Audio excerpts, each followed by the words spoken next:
If you're enjoying this video, smash that like button, subscribe, and hit the bell. Share it with your friends and let me know in the comments where you're watching from. Every like and subscribe helps the channel grow. My name is Eleanor Woodward, but most people just call me Elle. I'm 32 years old, and I work as a park ranger in the Shawnee National Forest, Illinois. Every morning I walk these woods, even when the mist is so thick it feels like I'm the only person left in the world. The trees here are old and tall, their branches reaching out like bony fingers, and the ground is always soft under my boots, especially after it rains. I have a limp in my right leg. It's from when I was a kid and got really sick. Polio, the doctor said. But I remember that time differently. I remember crawling through a cave near here, chasing a strange sound, and then waking up days later, burning with fever. Ever since then, my leg's never been the same.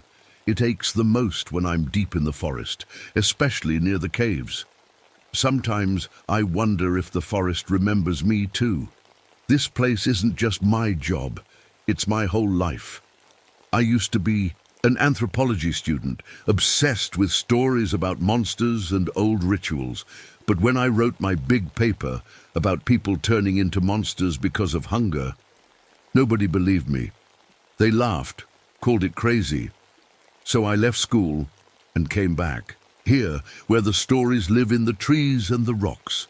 Today, as I walk my patrol, I notice something strange in the mud, a set of tracks. At first, they look like deer hooves, but then they change. Halfway through, they turn into bare human feet. My heart skips. I've seen tracks like these before, years ago, right before I got sick.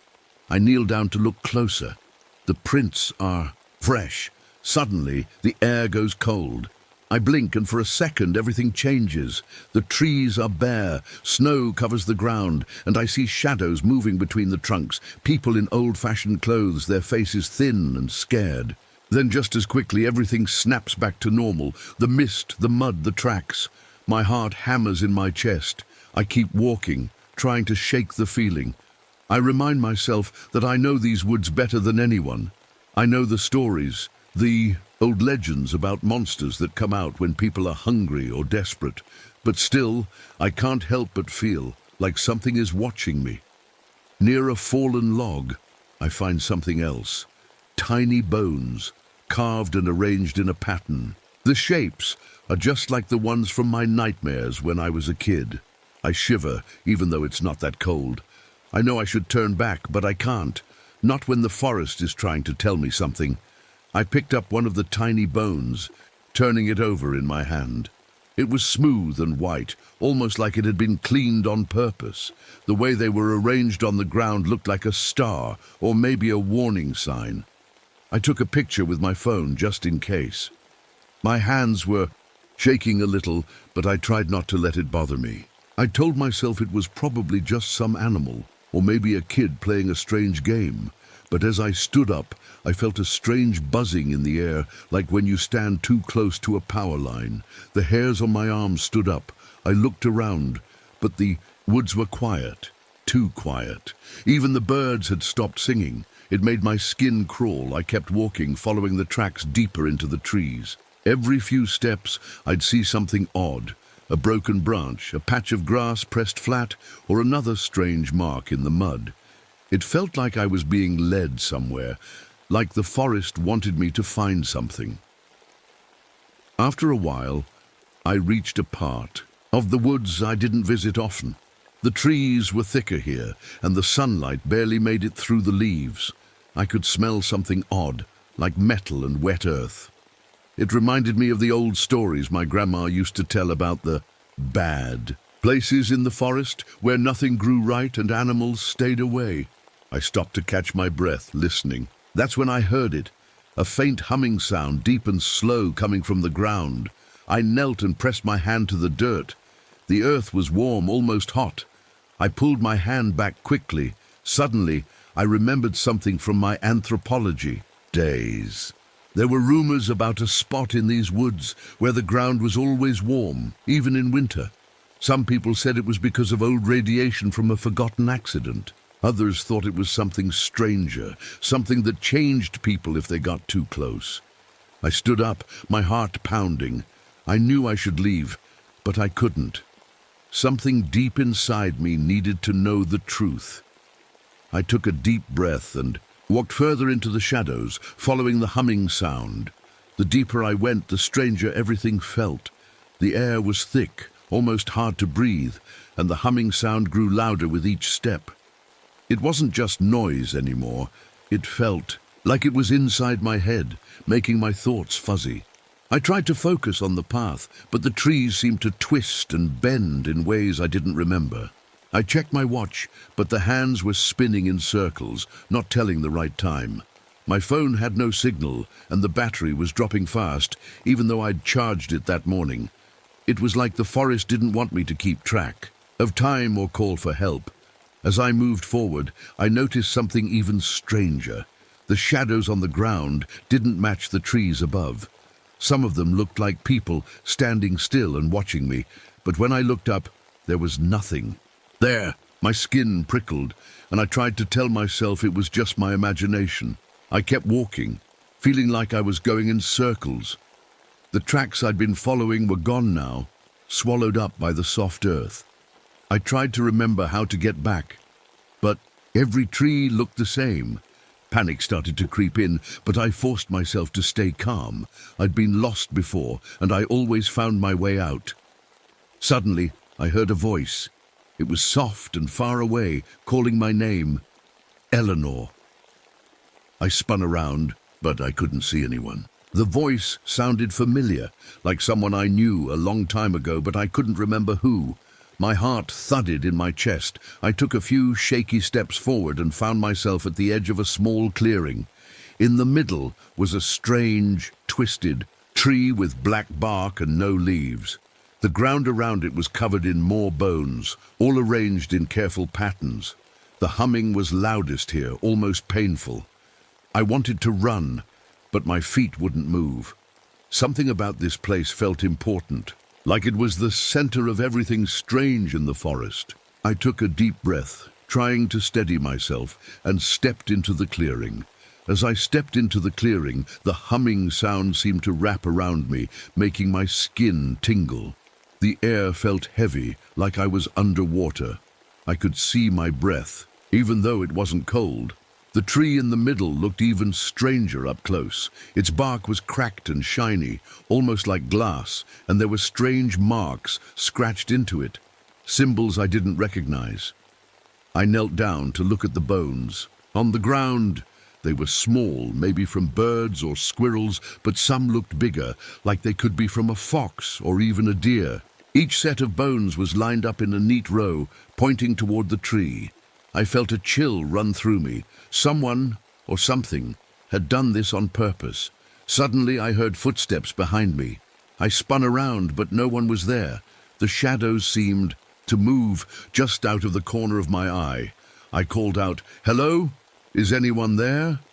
My voice sounded strange in the thick air, almost like it was being swallowed up. No one answered. But then I saw something in the dirt. A small silver locket, half buried near the roots of the tree. I picked it up and brushed off the dirt. When I opened it, I saw a faded picture inside. It was a little girl smiling with a missing front tooth. My heart skipped. I knew that face. It was me when I was about 6 years old. How did my locket get here? I lost it years ago after I got sick. I remembered crying when I couldn't find it, and my mom searching the whole house. But I never thought I'd see it again, especially not in the middle of the forest. The humming grew louder, and the ground under my feet felt like it was moving, almost like it was breathing. I closed my eyes for a second, trying to calm down. When I opened them, the clearing looked different. The trees were bare, and the sky was gray. I could see shadows moving between the trunks. People, but their faces were blurry and sad.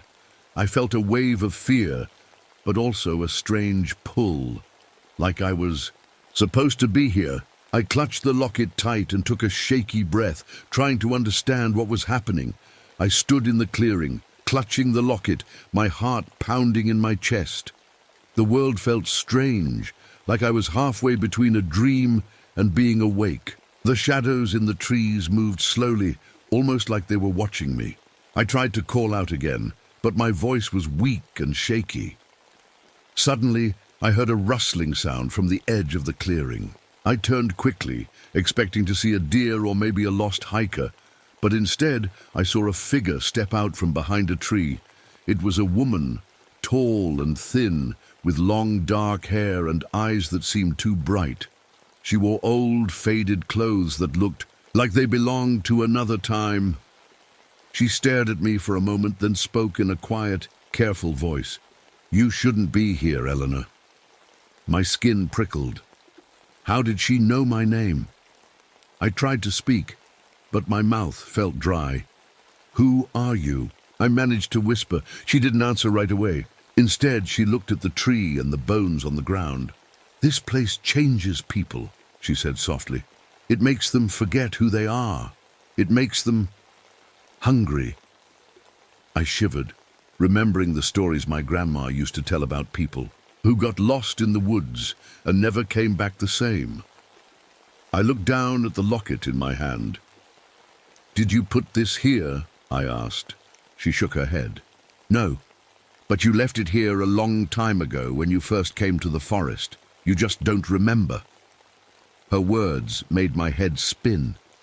I tried to remember, but everything felt fuzzy and far away. The woman stepped closer, her eyes sad. "You have to leave now before it's too late." I wanted to listen to her, but my feet wouldn't move. The humming was so loud now I could barely think. The woman reached out and touched my arm. Her hand was ice cold. "Please," she whispered, "go." I nodded, finally able to move. I turned and stumbled out of the clearing, not looking back. As I walked, the humming faded, but the feeling of being watched stayed with me. I knew I wasn't safe yet. The forest wasn't done with me. I hurried away from the clearing, my legs shaking with every step. The trees seemed to close in around me, and the path I thought I knew so well looked different, almost twisted. I kept glancing over my shoulder, half expecting to see the woman following me, but she was gone. All I could hear was my own breathing and the crunch of leaves under my boots. After a while, I stopped to catch my breath. My mind raced with questions. Who was that woman?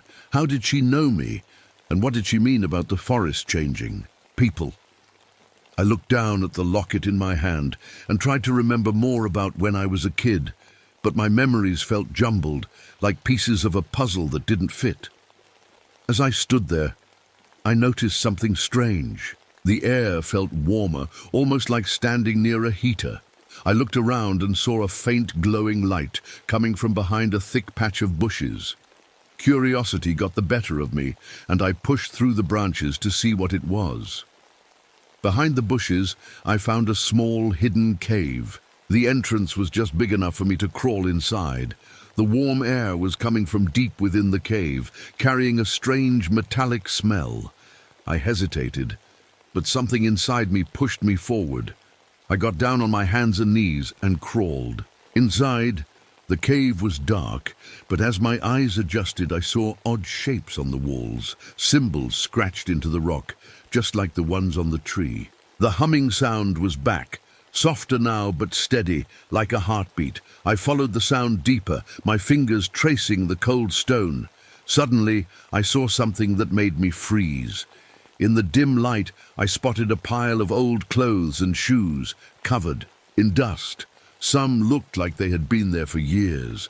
My stomach twisted. These belonged to people who had come here before me and never left. I backed away, my heart pounding. I needed to get out, but as I turned, I saw a flicker of movement at the cave entrance. For a moment, I thought it was just a trick of the light. But then I heard footsteps, slow and heavy, coming closer. I pressed myself against the rough wall of the cave, trying to stay as quiet as possible. My heart was beating so loud, I was sure whoever or whatever was coming would hear it. The footsteps echoed in the small space, slow and steady, crunching on the loose stones. A shadow stretched across the cave floor. I held my breath, not daring to move. Then a figure ducked inside. It was a man, but he looked strange. His hair was wild and tangled, and his clothes were dirty and torn. His eyes were wide and bright, almost glowing in the darkness. He stopped and sniffed the air like an animal searching for food. I tried to make myself as small as possible, hoping he wouldn't see me. But then his head snapped in my direction. For a moment, we just stared at each other. He spoke, his voice rough and shaky. "Are you real?" he asked, blinking like he hadn't seen another person in years. I nodded, too scared to speak. He crawled closer, moving strangely, almost like he'd forgotten how to walk.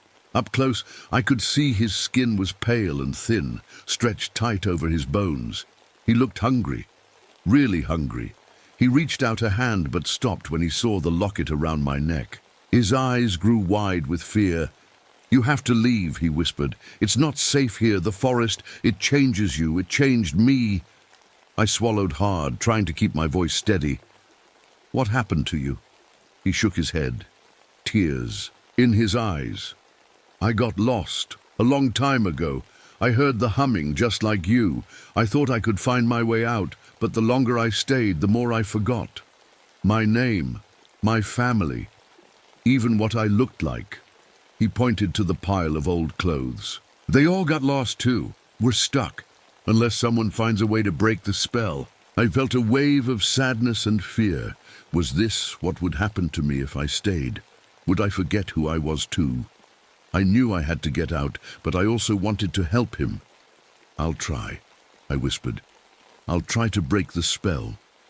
He nodded, hope flickering in his tired eyes. "Hurry," he said, "before you forget too." I crawled out of the cave as fast as I could, my heart pounding. The air outside felt cooler, but the humming was still there, following me like a shadow. I looked back once and saw the man watching me from the darkness, his eyes full of hope and fear. I stood up and tried to remember the way back, but the forest looked different. The trees seemed taller and closer together, and the sky was a strange, dull grey. I checked my phone again, but it was dead now. I felt alone, but I kept moving, holding the locket tightly in my hand. As I walked, I started to feel dizzy. My thoughts were getting fuzzy, and I had to say my name out loud to remind myself who I was. "My name is Eleanor. My name is Eleanor," I whispered over and over. Suddenly I heard voices, not just one, but many, all around me. They were whispering things I couldn't quite understand. Some sounded scared, others angry, and a few just sad. I realized they were coming from the trees themselves, like the forest was alive and full of memories. I saw flashes of people, men, women, even children, moving between the trunks. Their faces were pale and lost. Some reached out to me, but when I tried to touch them, my hand passed right through. They were like ghosts stuck in the forest, just like the man in the cave. I kept walking, even though my legs felt heavy. I knew I had to find the clearing with the strange tree again. Maybe that was the center of everything, the place where the spell could be broken. The voices grew louder as I got closer. They begged me to help them, to remember who I was, to not give in to the forest. I promised I would try, even though I was scared. Finally, I saw the clearing up ahead. The tree stood in the middle, black and twisted, just like before. The humming was so loud now it hurt my ears. I took a deep breath and stepped into the clearing, ready to face whatever came next. As I entered the clearing again, everything felt sharper and more real. The strange tree looked even darker, and the patterns of bones around it seemed to glow faintly in the dim light. My head was spinning, but I forced myself to focus. I remembered what the man in the cave had said. There was a spell here, and I had to break it. The voices in the air grew louder, swirling around me like a storm. They were crying, whispering, begging for help. I clutched the locket, hoping it would keep me anchored to who I was. I tried to block out the noise and think. What could I do? I walked up to the tree and touched its rough, cold bark. The symbols scratched into it seemed to move under my fingers, shifting and changing. Suddenly, I remembered something from when I was a little girl. My grandma telling me that names had power, that saying your name out loud could protect you from getting lost. So I stood as tall as I could and said, "My name is Eleanor Woodward. I'm not afraid. I will not forget who I am." The humming grew even louder, almost shaking the ground. The bones around the tree rattled, and the shadows in the clearing twisted and writhed. I was scared, but I kept going, repeating my name, over and over. Eleanor, Eleanor, Eleanor. Suddenly the locket in my hand grew warm. I opened it and looked at the picture inside. Me as a little girl, smiling. I remembered how happy I was back then, before I got sick, before I lost myself. In these woods, I held on to that memory as tightly as I could. The air around me started to change. The grey sky lightened, and the voices faded, replaced by a deep, peaceful silence. The tree's bark softened under my hand, and the symbols stopped moving. I felt a wave of calm wash over me, and for the first time since I entered the forest, I felt safe. I knew I was breaking the spell, not just for me, but for everyone lost in these woods. As the calm settled over the clearing, I took a shaky breath and looked around. The tree didn't seem so scary anymore. The bones on the ground stopped glowing, and the shadows faded away. For a moment it was just me, standing in the quiet, holding my locket. But then I noticed something moving at the edge of the clearing. The woman with the long, dark hair stepped out of the trees, her eyes soft and kind this time. Behind her, the man from the cave appeared, looking tired but hopeful. More figures followed, men, women, and children, all the lost people I'd seen, in the woods. They were all watching me, waiting. The woman walked up to me and smiled. "You did it, Eleanor," she said gently. "You remembered who you are. That's all it takes to break the forest's hold." I felt tears in my eyes, but I smiled back. "Will you all be okay now?" I asked. She nodded. "We can go home now. You set us free." One by one, the figures began to fade, their faces peaceful. The man from the cave gave me a grateful look before he disappeared, and the woman squeezed my hand, her touch warm this time. Soon, I was alone in the clearing again. The sky cleared and sunlight poured through the trees. The forest felt lighter, friendlier, like it was finally letting go of its secrets. I looked at the locket in my hand and closed it gently, feeling a sense of peace I hadn't felt in years. I turned and walked out of the clearing, following a path that seemed to open up just for me. The birds started singing again, and the air smelled fresh and clean. I knew I would never forget this day, or the lesson the forest had taught me.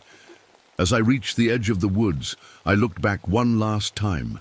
The clearing was empty, but I could feel the forest watching me, almost like it was saying thank you. I stepped out into the sunlight, ready to go home, my heart full of hope.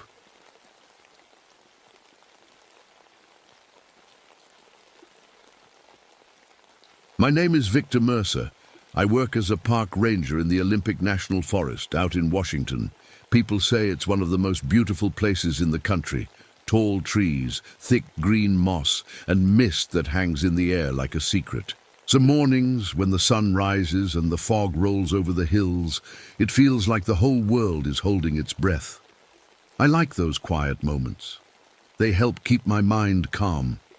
I've seen a lot of things in my life, some good, some bad, and some I wish I could forget.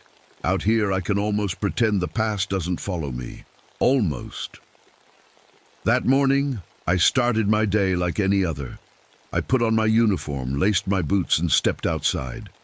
The air was cool and smelled like pine needles. As I walked along the narrow trail behind the ranger station, I listened to the birds singing. It should have felt peaceful, but something was off. I couldn't say what, not yet. Maybe it was the way the shadows moved between the trees, or how the wind sounded like it was whispering secrets I couldn't quite hear. I tried to shake off the feeling and kept walking. My friend Howard, Another ranger was waiting for me at the station with hot coffee. He's been working here longer than anyone. He always tells stories about the forest, some funny, some strange. Today, he watched me a little too closely, like he was waiting to see if I'd noticed something he already knew. We sat on the porch, drinking our coffee. I looked out at the trees, and for a moment, I saw a doe and her fawn standing perfectly still, staring right at me. They didn't move, not even when I waved. It was like they were frozen, or maybe listening to something I couldn't hear. When I finally walked toward them, they bolted into the woods. I felt dizzy just for a second. The world seemed to twist, and for a heartbeat, the forest looked different, older somehow. I blinked, and everything went back to normal. That's when I found the first sign. In a small clearing, the grass was dead in a perfect circle, like someone had drawn it with a giant compass. Frost sparkled on the ground, even though it was summer. The shadows in the circle didn't match the sun. They moved on their own, sliding across the frost like they were alive. I stood there, heart pounding, and wondered if I was seeing things. But deep down, I knew this was just the beginning. Stared at that strange circle for a long time. My hands felt cold, even though the sun was shining. I knelt down and touched the frost. It was real, cold and wet, just like regular ice, but it shouldn't have been there, not in July. I looked around to see if anyone else was nearby. The forest was quiet. Too quiet, really. Even the birds had stopped singing. I felt like I was being watched, but when I turned, there was nothing but trees and shadows. I took out my phone and snapped a picture of the circle. I thought about calling Howard, but I didn't want him to think I was being silly. Maybe there was a simple reason for what I saw. Maybe some kind of cold air had settled in that spot. Still, I couldn't shake the feeling that something was wrong. I walked back to the station, my boots crunching on the gravel. Howard was inside, looking through some old maps. He glanced up when I came in. "Find anything interesting?" He asked, trying to sound casual. I hesitated. "There's a weird patch of frost out by the clearing," I said. "It's shaped like a perfect circle." Howard's face changed. He set his coffee down and looked at me closely. "Did you touch it?" he asked. I nodded. "Yeah, why?" He didn't answer right away. Instead, he stood up and closed the door. That made me nervous. Howard never closed the door unless something serious was going on. He lowered his voice. "Victor, sometimes this forest does things that don't make sense. You need to be careful. If you see anything else strange, you come straight to me. Don't go poking around by yourself." I wanted to ask more, but he just shook his head and went back to his maps. I could tell he was worried, and that made me worry too. That night I couldn't sleep. Every time I closed my eyes, I saw that circle of frost and the way the shadows moved inside it. I kept thinking about what Howard said. What did he know that I didn't? And what was really happening in these woods? I promised myself I'd find out no matter what. The next morning I woke up early. The sky was grey and a light mist hung over the trees. I couldn't stop thinking about the frost circle. I ate a quick breakfast, grabbed my flashlight and notebook, and headed back to the clearing. The forest felt different today. Every sound seemed louder, the crunch of leaves, the snap of a twig, the distant call of a crow. I kept looking over, my shoulder half expecting to see someone following me, but there was no one, just me and the trees. When I reached the clearing, the frost was gone. The grass looked normal, but I could still see the outline of the circle, like a faint scar on the earth. I knelt down and ran my fingers over it. The ground felt colder than the rest of the clearing. Took out my notebook and drew the circle, marking where I'd found it. As I stood up, something caught my eye, a small, shiny object half buried at the edge of the circle. I brushed away the dirt and found an old key. It was rusty and heavy, with strange markings on it. I turned it over in my hand, trying to figure out where it came from. Suddenly I heard footsteps behind me. My heart jumped. I spun around, but it was just Howard. He looked tired, like he hadn't slept much either. "Did you find something?" he asked quietly. I showed him the key. He stared at it for a long time, then sighed. "That's not supposed to be here," he said. "This forest, it keeps secrets. Sometimes things show up that don't belong."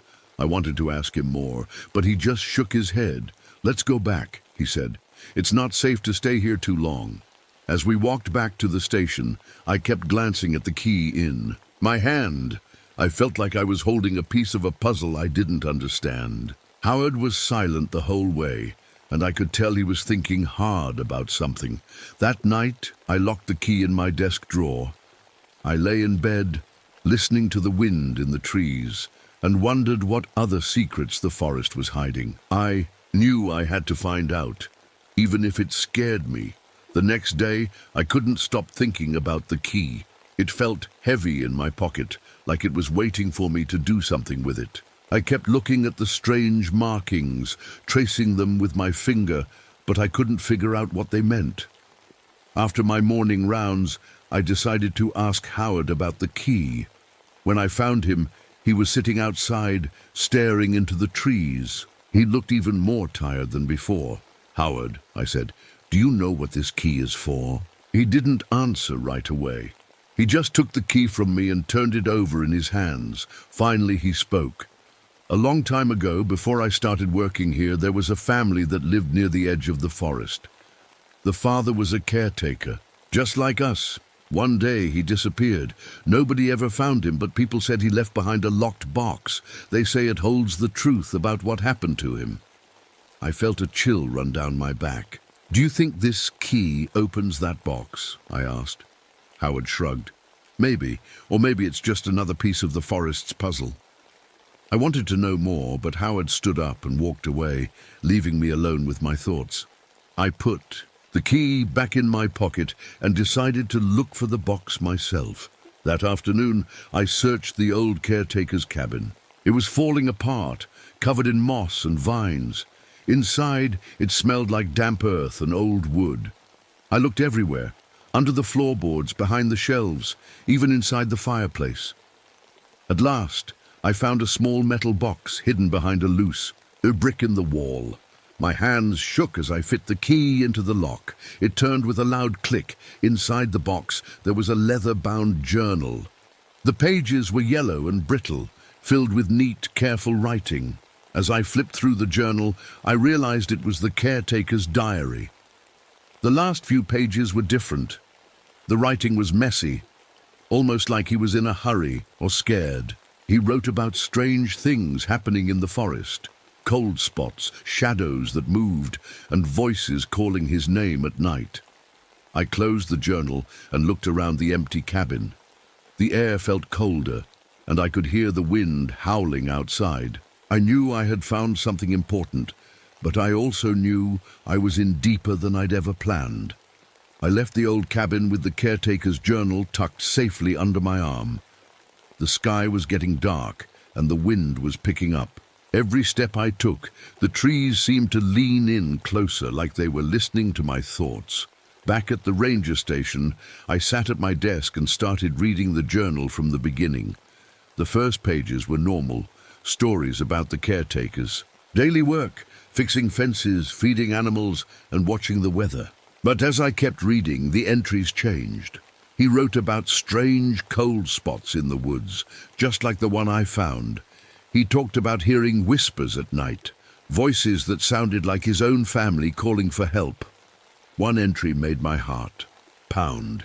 He wrote, "The shadows in the clearing are moving again. I saw something standing in the frost, watching me. I'm afraid to go outside after dark." I looked up from the journal and stared out the window. The forest was quiet, but I felt like something was out there, waiting. I turned back to the last page. The caretaker's writing was shaky. He wrote, "If you find this, please be careful.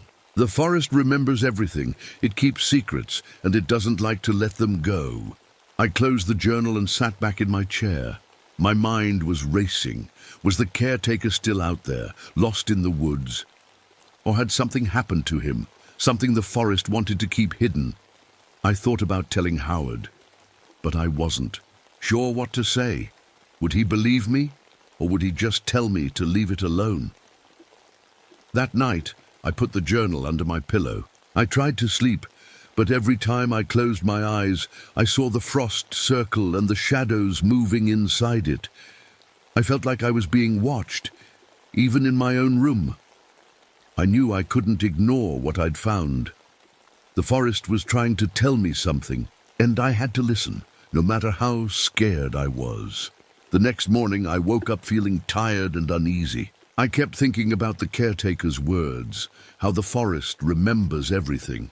I got dressed and made myself a cup of coffee, but my hands were shaking so much I almost spilled it. Howard noticed right away. "Rough night?" he asked. I nodded. "I found the caretaker's journal," I said quietly. "He wrote about the same things I've been seeing, the frost, the shadows." He was scared. Howard's face grew serious. He sat down across from me. "Victor, there are things in these woods that can't be explained. I've seen them too. Most people just ignore it and hope it goes away. But you keep digging." I didn't know what to say. Part of me wanted to stop, to pretend nothing was wrong. But another part of me needed answers. "Did you ever see the shadows yourself?" I asked. Howard nodded slowly. "A few times. They always show up when something bad is about to happen. I think the caretaker tried to warn us, but nobody listened." Sat in silence for a while. The only sound was the wind rattling the windows. Finally, Howard spoke again. "If you're going to keep looking, you shouldn't do it alone. Promise me you'll tell me if you find anything else," I promised, even though I wasn't sure it would help. I felt like the forest was pulling me in deeper, showing me things I wasn't meant to see. Later that day, I went back to the clearing. The circle was still there, faint but visible. I stood in the middle, listening. For a moment I thought I heard someone whisper my name. I spun around, but no one was there. My heart pounded in my chest. I left the clearing and hurried back to the station, feeling like the shadows were following me. I knew I couldn't turn back now. Whatever was happening in these woods, I had to see it through to the end. That night the wind howled louder than ever, the trees creaked and groaned, and every shadow in my room seemed to move when I wasn't looking. I tried to read the caretaker's journal again, hoping I'd missed something, but the words just made me more nervous. Suddenly, I heard a knock at my door. I jumped, my heart racing. When I opened it, Howard was standing there, his face pale. "Victor, come with me," he whispered. "Something's happening." We hurried outside. The air was cold and sharp, and the moon was hidden behind thick clouds. Howard led me through the trees with only a flashlight to guide us. The beam of light shook in his hand. We reached the clearing. This time, the frost circle was back, brighter and bigger than before. The grass inside the circle was covered in ice, and in the middle stood a dark shape. It looked almost like a person, but I couldn't see its face. It didn't move or make a sound. Howard grabbed my arm. "Don't go any closer," he said, his voice trembling. "That's what the caretaker saw. That's what took him." I stared at the shape, frozen with fear. The shadows around it seemed to stretch and twist, reaching out toward us. I could feel something cold and heavy pressing against my chest, making it hard to breathe. Then, just as quickly as it appeared, the shape faded away. The frost melted, and the clearing looked normal again, but I knew nothing was normal anymore. Howard and I hurried back to the station. Neither of us spoke. I could tell he was just as scared as I was. That night, I barely slept. Every time I closed my eyes, I saw that dark shape standing in the frost, waiting. I knew the forest was trying to show me something, and I was more afraid than ever to find out what it was. The next day, I felt like I was walking through a dream. Everything seemed quiet, almost too quiet, like the whole forest was holding its breath. Howard barely said a word all morning. He just kept looking out the window, his face tight with worry. I tried to focus on my normal work, but I couldn't stop thinking about what we'd seen. that dark shape in the frost circle. It didn't feel like a person. It felt like something old, something that belonged to the forest itself. Around noon, a black SUV pulled up to the ranger station.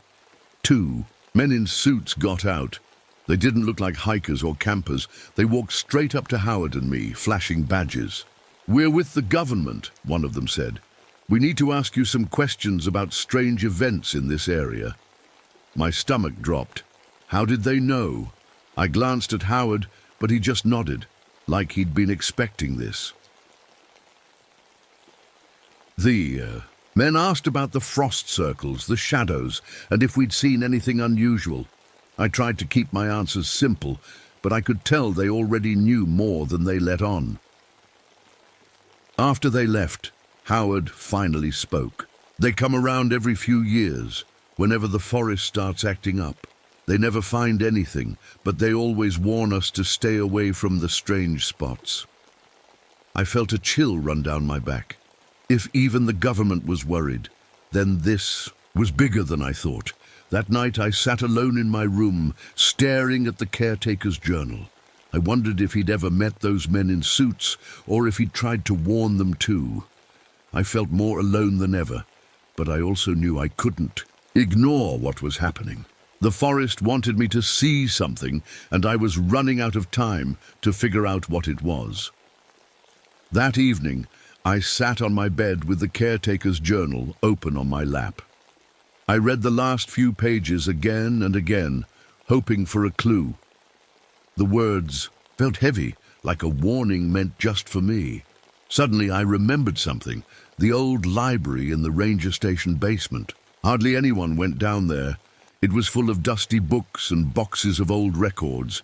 Maybe there was something down there that could help me understand what was happening. I grabbed my flashlight and headed downstairs. The basement smelled musty and cold. My footsteps echoed as I walked between the shelves. I searched through old maps, newspaper clippings, and faded photographs. Most of it was boring, but then I found a folder marked Unexplained Events. Inside were reports from other rangers, some written decades ago. They described the same things I'd seen: frost circles, moving shadows, and strange whispers in the woods. One report even mentioned the caretaker by name. It said he'd been looking for answers, just like me. I felt a mix of fear and relief. I wasn't the only one who'd seen these things. The forest had been hiding secrets for a long time. As I put the folder back, I heard a soft sound behind me. I spun around, shining my flashlight into the darkness. For a moment, I thought I saw a shadow move between the shelves. My heart pounded in my chest. "Who's there?" I called, my voice shaking. No one answered. The basement was silent again, but I couldn't shake the feeling that I wasn't alone. I hurried back upstairs, locking the basement door behind me. I sat in the kitchen with the journal and the folder, trying to calm down. The forest was full of secrets, and now I was sure it was watching me. I knew I was getting closer to the truth, but I was also more scared than ever. Whatever was hiding. In the woods, it didn't want to be found. The next morning, I woke up to the sound of rain tapping on my window. The sky was dark, and the whole forest seemed even more mysterious. I kept thinking about the reports I'd found in the basement and the shadow I thought I saw down there. I felt like the forest was getting closer, pressing in on me from all sides. Howard came into the kitchen while I was making toast. He looked at me, his eyes tired but kind. "You look like you didn't sleep much," he said. "I didn't," I admitted. "Howard, I found old reports in the basement. Other rangers saw the same things. Frost circles, shadows, all of it. Why does this keep happening?" Howard sighed and sat down across from me. "This forest is old, Victor. Older than any of us. Some people think it remembers everything that ever happened here. Sometimes it shows us things we're not supposed to see." I nodded, feeling a lump in my throat. "What do we do?" He was quiet for a long time. Then he said, "We watch, we listen, and we try to stay safe. But if you feel like the forest is calling you, don't go alone. Promise me." I promised. But deep down, I knew I'd have to face whatever was out there. I couldn't walk away. Now. Later that day, I went back to the clearing one more time. The rain had stopped, but the ground was still wet. The circle was there, clearer than ever, and the air inside it felt cold and heavy. I stood at the edge, listening. For a moment, I heard a voice, a whisper so soft I almost missed it. It sounded like my own name. I took a step back, heart pounding. I knew the forest was trying to tell me something, and I was running out of time to figure out what it was.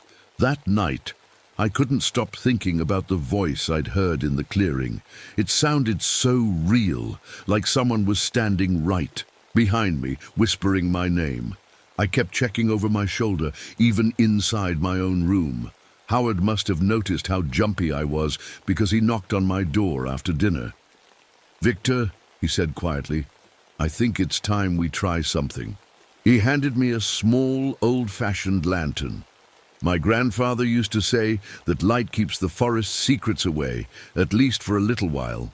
"If you go back to the clearing, take this with you." I nodded, feeling both scared and hopeful. Maybe the lantern would help. Maybe it wouldn't, but I was willing to try anything. Late that night, when the moon was high, I walked back to the clearing with the lantern in my hand. The glass glowed with a warm, steady light. The forest was silent except for my footsteps and the soft rustle of leaves. When I reached the circle, I stood just outside the edge and held up the lantern. The shadows inside the circle seemed to pull back, like they were afraid of the light. I took a deep breath and stepped forward. As soon as I crossed into the circle, the air grew even colder. My breath came out in white puffs. I held the lantern high, and for a moment I saw shapes moving in the shadows, faces, hands, and eyes watching me from the darkness. Then I heard the voice again, clearer this time. "Help me," it whispered. It sounded scared and lonely, like a lost child. I wanted to run, but I forced myself to stay. "Who are you?" I asked, my voice shaking.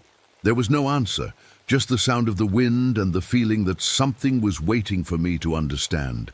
I left the clearing as quickly as I could, my heart racing. I knew now that the forest wasn't just showing me strange things. It was asking for help, and I was the only one who could hear its call. The next morning I felt different. I was scared, but I also knew I couldn't ignore what was happening anymore. The forest needed help, and somehow I was part of it now. I told Howard everything, the voices, the shapes, the feeling that something was trapped in the clearing. He listened without interrupting, his face serious. After a long silence, he said, "I think you're right, Victor. Something is stuck here. Maybe it's been here for a long time, ever since the caretaker disappeared." I nodded. "But what can we do?" Howard thought for a moment.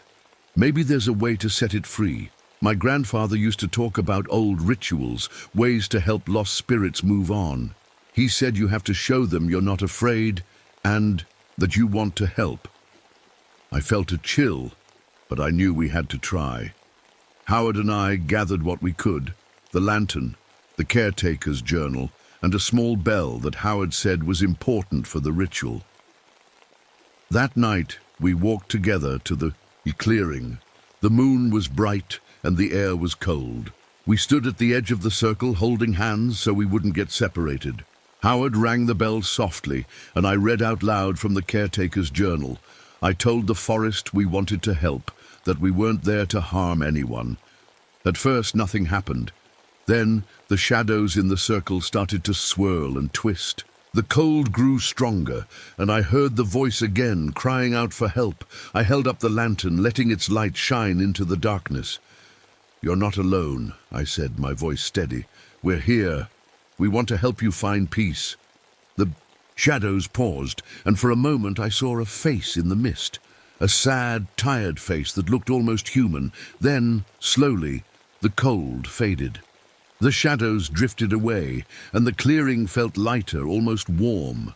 Howard and I stood there in silence, not sure if it was over. But deep down, I felt like we'd done something good. Maybe, just maybe, we had helped the forest let go of one of its oldest secrets. After that night, everything seemed different. The forest felt calmer, like it was finally able to breathe again. The frost circle was gone, and the grass in the clearing started to grow back, green and soft. Even the birds returned, singing in the mornings like nothing strange had ever happened. Howard and I didn't talk much about what we'd done, but there was a quiet understanding between us. We both knew we'd seen something real, something most people would never believe. Still, we kept the caretaker's journal safe, just in case anyone ever needed to know the truth. A few days later, I went back to the clearing by myself. I stood where the frost circle had been and listened. The air was warmer, and the only sound was the wind moving gently through the trees. I felt a sense of peace, but also a little sadness, like saying goodbye to an old friend. I thought about the face I'd seen in the mist, how lonely and tired it looked. I hoped, wherever that spirit had gone, it had finally found rest. As I walked back to the ranger station, I realized something important. The forest would always have its secrets, but now I wasn't afraid of them. I knew that sometimes the scariest things just needed someone to listen and care. Howard met me at the porch with 2 cups of coffee. He smiled, and for the first time in weeks, I felt like everything was going to be okay. I sat down beside him, looking out at the trees. The sun was shining, and the world felt safe again. For now, the forest was quiet, but I knew I would always be ready to listen if it ever needed help again.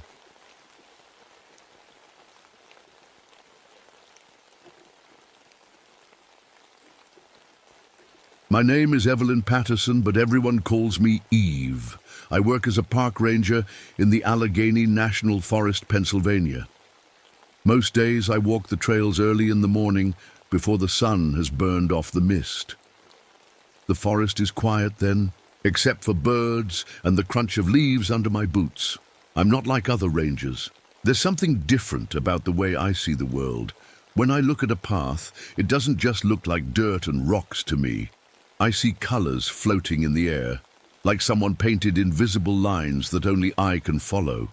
Sometimes I even smell these colors, sweet, sharp, or sour, depending on where the trail leads. I didn't always have this strange sense. It started when I was a kid, after something happened in the caves near my old home. My parents called it synesthesia, when the doctors couldn't explain it. All I know is, it helps me do my job, even if it makes me feel like an outsider. Today, the air feels heavy and my chest is tight. I always get this way before something bad happens. Maybe it's because of what happened to my old team in Colorado. Or maybe it's just the forest trying to warn me. I try to shake off the feeling and focus on my patrol. As I walk, I notice something odd. There's a patch of dead grass ahead, shaped like a perfect square. The edges are too straight, too clean, like someone cut it out with a ruler. When I move to the side, the shape changes. It looks like a triangle now, then a circle from another angle. I blink and rub my eyes, but the shape stays. The colors around it are all wrong, gray and cold, with a sharp metallic smell that makes my head hurt. I kneel down and touch the ground. The dirt feels normal, but my senses scream that something is off. I look around, but there's no sign of animals or people, just the strange shape, sitting in the middle of the clearing, daring me to figure it out. I stand up and take a deep breath. My heart is pounding, but I can't walk away. I have to know what's causing this. I follow the weird colors and smells, hoping they'll lead me to an answer. Every step I take, the world feels just a little less normal, and that's when my story really begins. I kept moving, following the strange trail only I could see. The colors in the air twisted and turned, sometimes bright, sometimes dull and gray. The smell changed too. Now it was like old pennies mixed with rain. My legs felt heavy, but I pushed on. careful not to make too much noise. After a while, the trees grew closer together. The sunlight barely made it through the thick leaves. I heard a branch snap behind me and spun around, heart thumping, but it was just a squirrel darting up a tree. I let out a shaky breath and tried to calm myself. The trail didn't follow any path I knew. It zigzagged between rocks and roots, leading me deeper into the forest. I passed a big boulder with strange marks on it, lines and shapes that looked almost like writing, but not any language I'd ever seen. I reached out to touch it, but the colors around it flashed bright red, and I pulled my hand back fast. Something told me not to mess with it. I checked my radio, but there was only static, no signal. I tried not to panic. I'd been in the woods plenty of times before, and I knew how to find my way back. Still, something about today felt different. The air was too still, and the birds had stopped singing. I kept following the trail. Soon, I reached a spot where the ground dipped down, almost like a shallow bowl. In the middle was a pile of rocks, stacked in a neat tower. The colors around it were swirling fast, and the smell was so sharp it made my eyes water. I crouched down and looked closer. There was something shiny stuck between the rocks. I reached in and pulled out a small metal tag. It was old and rusty, but I could just make out the letters, HP. That was strange. My friend Henry, another ranger, had those initials. Suddenly, I heard footsteps behind me. I jumped up and spun around, ready to yell, but it was just Henry, looking pale and worried. "Eve, what are you doing out here?" he asked, his voice shaky. I showed him the tag. "I found this. Are you missing yours?" He stared at it, then shook his head. "No, I have mine right here." He pulled his own tag from his pocket. That one belonged to my dad. He disappeared in these woods years ago." A cold chill ran down my back. The colors around us flickered, and the smell grew even stronger. I knew deep down that we had just found the start of something much bigger and much scarier than either of us expected. Henry stared at the old tag in my hand, his face pale as paper. For a moment, neither of us spoke. The woods felt too quiet, like the whole forest was holding its breath. I tried to sound brave. "Henry, did your dad ever talk about this part of the forest?" He shook his head slowly. "He always told me to stay away from here, said it was dangerous. I thought he just didn't want me wandering off when I was a kid." He looked around, eyes wide and searching. "But he was scared, Eve. I could tell." I swallowed hard. The colors in the air were swirling faster now, almost dizzying. The sharp metallic smell was so strong it made my nose sting. I wanted to leave, but something deep inside told me we had to keep going. Henry took a shaky breath. "We should mark our trail, just in case." He tied a red ribbon from his pack to a low branch. I nodded, glad for the idea. We walked on, moving slowly, careful not to trip on the roots and rocks. The strange trail I could see was still there, winding ahead like a ribbon no one else could see. Henry followed me, trusting my sense, even though he couldn't see what I saw. After a few minutes, we came to a place where the ground sloped down into a narrow gap between two big rocks. The air was colder here, and the light felt dim, even. Though it was still morning, I could feel my heart beating faster. There was something odd about the space between the rocks. It looked like a normal gap, but the colors around it were swirling in tight circles, almost like a whirlpool. The smell was so strong, I had to cover my nose. Henry noticed too. "Do you see that?" he whispered. I nodded. "It's not right. It feels wrong." He picked up a stick and tossed it into the gap. For a second, nothing happened. Then the stick seemed to vanish, like it had fallen into a hole that wasn't really there. We looked at each other, both scared but too curious to turn back. I took a deep breath and stepped closer, peering into the gap. It was dark inside, but I thought I saw something move, just a flicker, like a shadow slipping away. Henry grabbed my arm. "Eve, Maybe we should go back. I wanted to agree, but I shook my head. We have to find out what's going on. If your dad disappeared here, maybe we can find out why. He nodded, even though he looked scared. Together, we squeezed through the gap, stepping into the darkness beyond. The air felt thick and heavy, and the swirling colors grew brighter, lighting our way. As we moved deeper, I knew we were leaving the normal world behind. Whatever was waiting for us in the shadows, we were about to find out. The space inside the rocks was tighter than I expected. I had to turn sideways and shuffle my feet to fit through. Henry squeezed in behind me, his breath quick and nervous. The air was cold and smelled even more like metal and rain. After a few steps, the gap opened, up into a small cave. The ceiling was low and the walls were covered with strange marks, lines, circles, and shapes scratched into the stone. Some looked fresh, like someone had made them not long ago. I ran my fingers over one of the marks. It was cold and rough. The colors in the air were swirling around the marks, glowing a soft blue. I could almost hear a faint humming sound, like a faraway song. Henry shined his flashlight around the cave. The beam landed on something in the corner, a small pile of old clothes and a broken backpack. My heart skipped a beat. The backpack was faded, but I could see the letters HP stitched on the side. Henry's voice was shaky. That's my dad's pack. He always took it with him when he went hiking. I knelt down and looked through the pile. There was a notebook inside, the pages yellow and worn. I flipped through it, but most of the writing was just scribbles and strange drawings. On one page, there was a map of the forest with a big X marked near where we were standing. Henry looked over my shoulder. He must have been trying to find something, or maybe trying to get away from something. I nodded, my hands shaking a little. The humming sound was louder now, and the colors in the air were spinning faster. I felt dizzy, but I didn't want to stop. Suddenly, we heard a noise from deeper in the cave. It sounded like footsteps, slow and heavy, echoing off the stone walls. Henry grabbed my arm. Did you hear that? I nodded, my mouth dry. We're not alone. We pressed ourselves against the wall, trying to stay quiet. The footsteps got closer, then stopped. I held my breath, listening.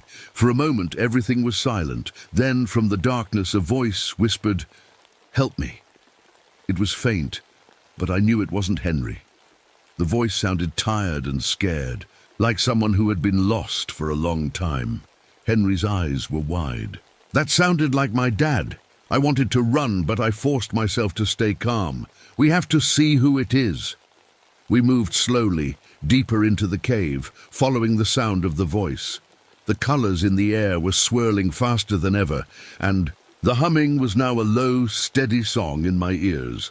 I didn't know what we would find, but I knew we couldn't turn back now. We walked deeper into the cave, our footsteps echoing softly. The voice called out again, a little louder this time. "Help me, please." It sounded weak, like someone who hadn't spoken in a long time. Henry squeezed my hand. I could feel him shaking, but I was scared too. The colors in the air were spinning so fast now they almost looked like a storm. The humming sound was louder, but it still felt far away, like it was coming from inside the rocks. We turned a corner and saw a small tunnel leading even deeper underground. The air was colder here, and I could see my breath in front of my face. Henry pointed his flashlight down the tunnel, and for a second I thought I saw a shadow move. We followed the tunnel, moving slowly. The ground was slippery, and I almost fell a couple of times.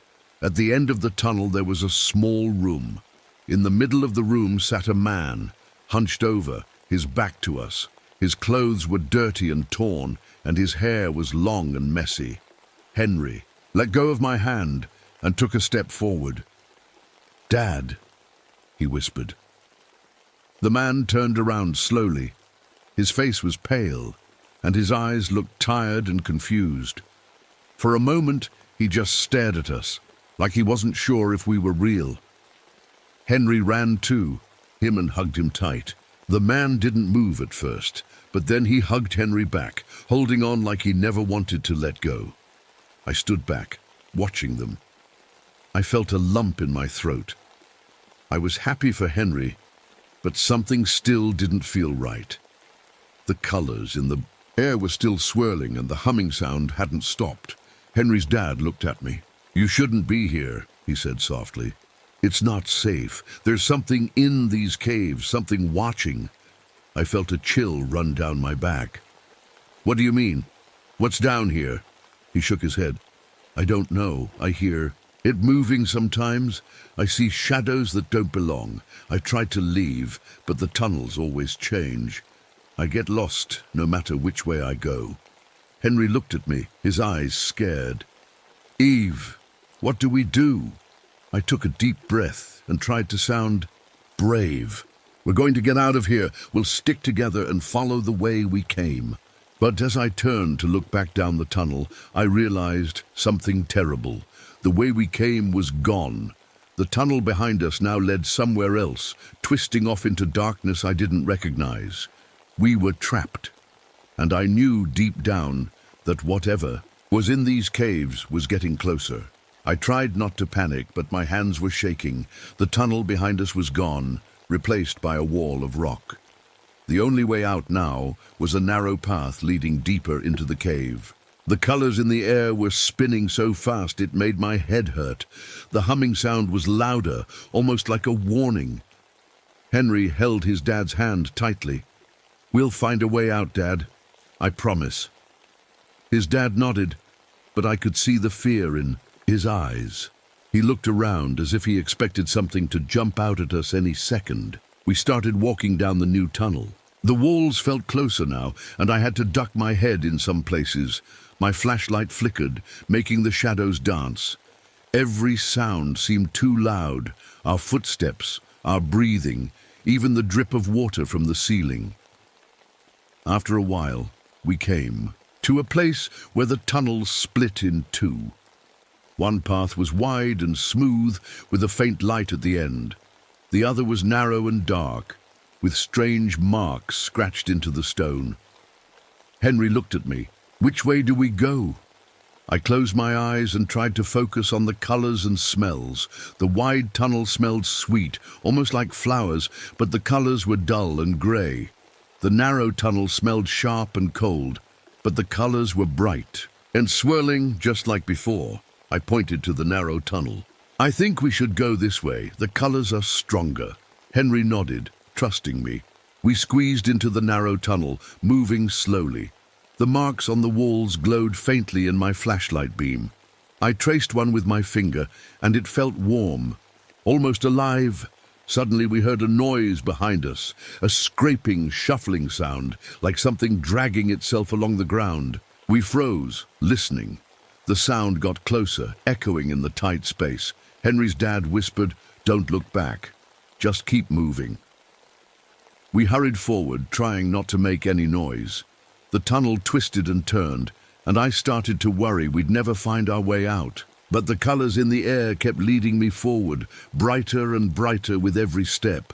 Finally, we saw a crack of light up ahead.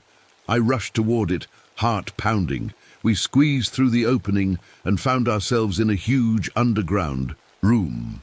The ceiling was so high I couldn't see the top, and the walls were covered in more of those strange glowing marks. We were safe for now, but I knew deep down that whatever was following us was still out there, waiting in the shadows. We stood in the middle of the big underground room, catching our breath. The light here was soft and blue, coming from the marks on the walls. It felt almost peaceful, but I couldn't relax. My heart was still racing, and the humming sound was still in my ears, quieter now but always there. Henry's dad sat down on a flat rock, looking tired. Henry sat beside him, holding his hand. I walked around the room, shining my flashlight on the walls. The marks were everywhere, some big, some small, all twisting and turning in strange patterns. I wondered who made them and why. I stopped at one mark that looked different from the others. It was shaped like a door, with a handle scratched into the stone. The colors around it were swirling faster than anywhere else in the room. I reached out and touched it. The stone felt warm, almost like it was alive. Suddenly the humming got louder, and the colors flashed bright red. I pulled my hand back, scared. Henry and his dad looked up at me. "Did you find something?" Henry asked. "I think so," I said, my voice shaky. "This mark, it feels different, like it's important." Henry's dad stood up and walked over to me. He touched the mark too, and for a second the whole room seemed to shake. The humming sound turned into a low, deep voice, speaking words I didn't understand. We all stepped back, staring at the wall. The mark started to glow, brighter and brighter, until it hurt my eyes to look at it. Then, just as suddenly as it started, the light faded. The mark was still there, but now it looked like a real door, with a handle that shined in the blue light. Henry looked at me, his eyes wide. "Should we open it?" I didn't know what to say. Part of me wanted to run away, but another part of me wanted to know what was behind that door. I took a deep breath and nodded. Henry reached out and grabbed the handle. It was cold and smooth. He looked at me one last time, then slowly turned it. The door opened with a soft creak, and a rush of cold air hit us. Inside, I saw another tunnel, this one lined with more glowing marks.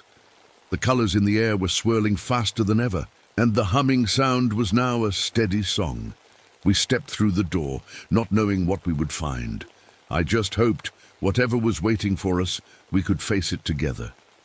The new tunnel was different from the others. The walls were smooth and shiny, almost like glass. The glowing marks were everywhere, lighting up the path ahead. It felt colder here, and my breath made little clouds in the air. We walked slowly, listening for any sounds. The humming was louder now, but it didn't feel scary anymore. It almost felt like the tunnel was singing to us, guiding us forward. Henry squeezed my shoulder. "Are you okay?" he whispered. I nodded, even though I was scared. "Yeah, I think we're getting close to something important." Henry's dad walked beside us, looking around with wide eyes. "I've never seen anything like this," he said quietly. "It's like we're inside a giant machine." We kept moving, our footsteps echoing softly. After a while, the tunnel opened into another room. This one was bigger than the last, with a high ceiling and walls covered in even more marks. In the middle of the room stood a strange shape, almost like a statue, but it moved ever so slightly, like it was breathing. We stopped staring at it. The statue was made of stone and metal, twisted together in a way that didn't make sense. It had arms and legs, but its face was just a smooth, blank surface. The colors in the air spun around it, bright and wild. Suddenly, the statue's head turned toward us. I gasped and took a step back. Henry grabbed my hand and I could feel him shaking. The statue didn't move any closer, but a low voice filled the room. It didn't speak with words. It was more like a feeling in my head, a message I just understood. "Why are you here?" the voice asked. I swallowed hard. "We're lost," I said out loud, even though I wasn't sure if the statue could hear me. "We just want to go home." The colors around the statue slowed down, turning soft and gentle. The voice in my head spoke again. "You followed the signs. You opened the door. You are different." I didn't know what to say. The statue seemed to be waiting for something. Henry's dad stepped forward. "Please," he said, his voice shaking, "let us go. We don't belong here." The statue was silent for a long moment. Then the colors in the room started to move, forming a path that led to another door on the far side. The voice spoke one last time. "Follow the path, but remember, some doors should stay closed."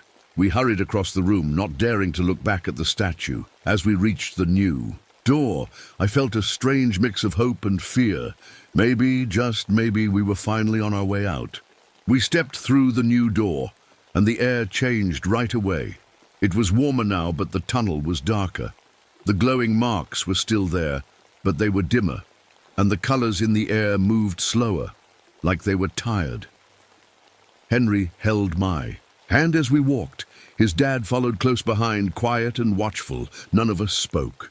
Every sound seemed louder in the dark. Our shoes on the stone, a drip of water, the soft hum that was always there. After a few minutes, we came to a fork in the tunnel. One path went up, the other down. I stopped and tried to sense which way felt right. The path going up smelled fresh, like rain and pine trees. The path going down smelled sharp and cold, almost like the metal smell from before.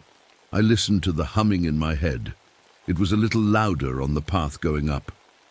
"Let's try this way," I whispered, pointing up. We started climbing. The tunnel was steep and my legs ached, but I didn't want to stop. The air got fresher with every step. I could almost taste the outside world. Suddenly, we heard a noise behind us. It was a scraping sound, slow and heavy, like something was dragging itself up the tunnel. We froze, listening. The sound stopped for a second, then started again, closer this time. Henry's dad whispered, "Keep moving, don't look back." We hurried up the tunnel, our hearts pounding. The light from the marks on the walls grew brighter, and the air felt warmer. I could see a faint glow ahead. Maybe sunlight, maybe just another strange light in this weird place. The scraping sound was right behind us now. I could feel the ground shake with every scrape. I wanted to look back, but I remembered what Henry's dad said and kept my eyes forward. We reached the top of the tunnel and burst into a small room filled with bright light. I blinked, trying to see. The colors in the air were spinning fast, almost blinding. In the middle of the room was another door, but this one looked different. It was made of wood, old and cracked, with a rusty handle. The light shone around it, and the humming in my head was so loud I could barely think. Henry looked at me, his eyes wide. "Is this it? Is this the way out?" I didn't know for sure, but I nodded. "Let's try." We all reached for the handle together, hoping this door would finally lead us home. We grabbed the old wooden handle and pulled. For a second, nothing happened. Then, with a loud creak, the door slowly swung open. A rush of cool, fresh air hit my face. I took a deep breath and almost cried. It smelled like the forest, like leaves and dirt and sunlight. We stepped through the door and found ourselves outside. It was evening now. The sky was painted with pink and orange clouds. I blinked in the soft light, hardly believing we were really out. Henry's dad fell to his knees, touching the grass and laughing with relief. Henry hugged him tight, tears running down his cheeks. I looked around, trying to figure out where we were.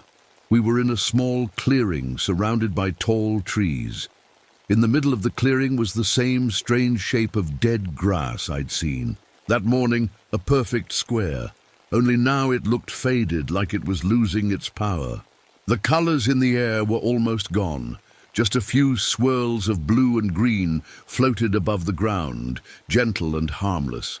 The humming in my head was fading too, growing quieter and quieter until it was just a memory.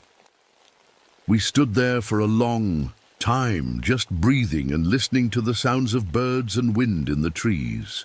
I felt safe again, but I couldn't forget what we'd seen underground. The strange marks, the moving statue, the voice in my head. Henry looked at me. "Do you think it's really over?" he asked quietly. I shrugged. "I don't know, but we're out, we're together. That's what matters." Henry's dad wiped his eyes and stood up. "Let's go home," he said. "We can come back tomorrow with help. Maybe someone else can figure out what's down there." As we walked out of the clearing, I glanced back one last time. The old wooden door was gone. There was only grass and trees and the fading light of evening. But deep down, I knew the forest still held secrets.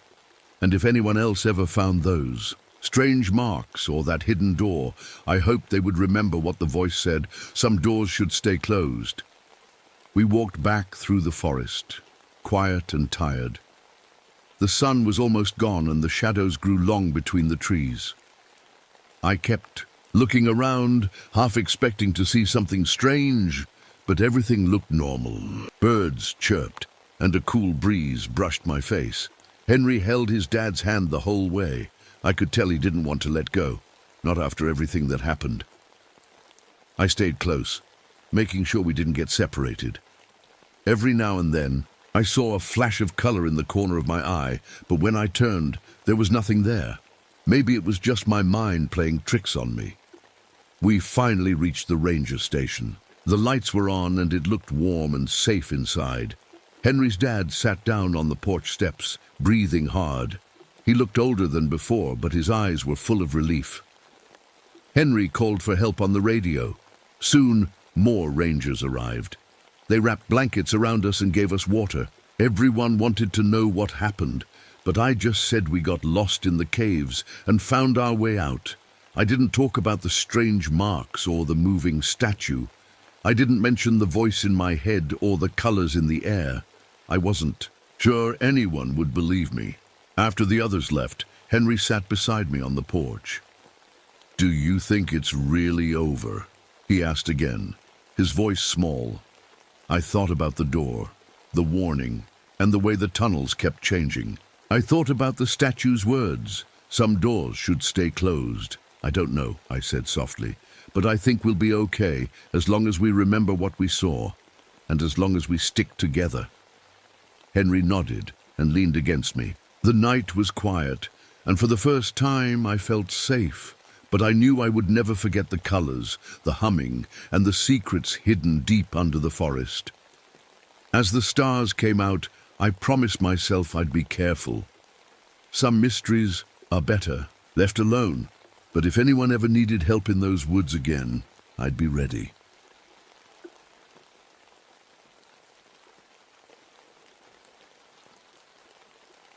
My name is Marcus Tanner. I'm a park ranger here in the Okefenokee Swamp, Georgia.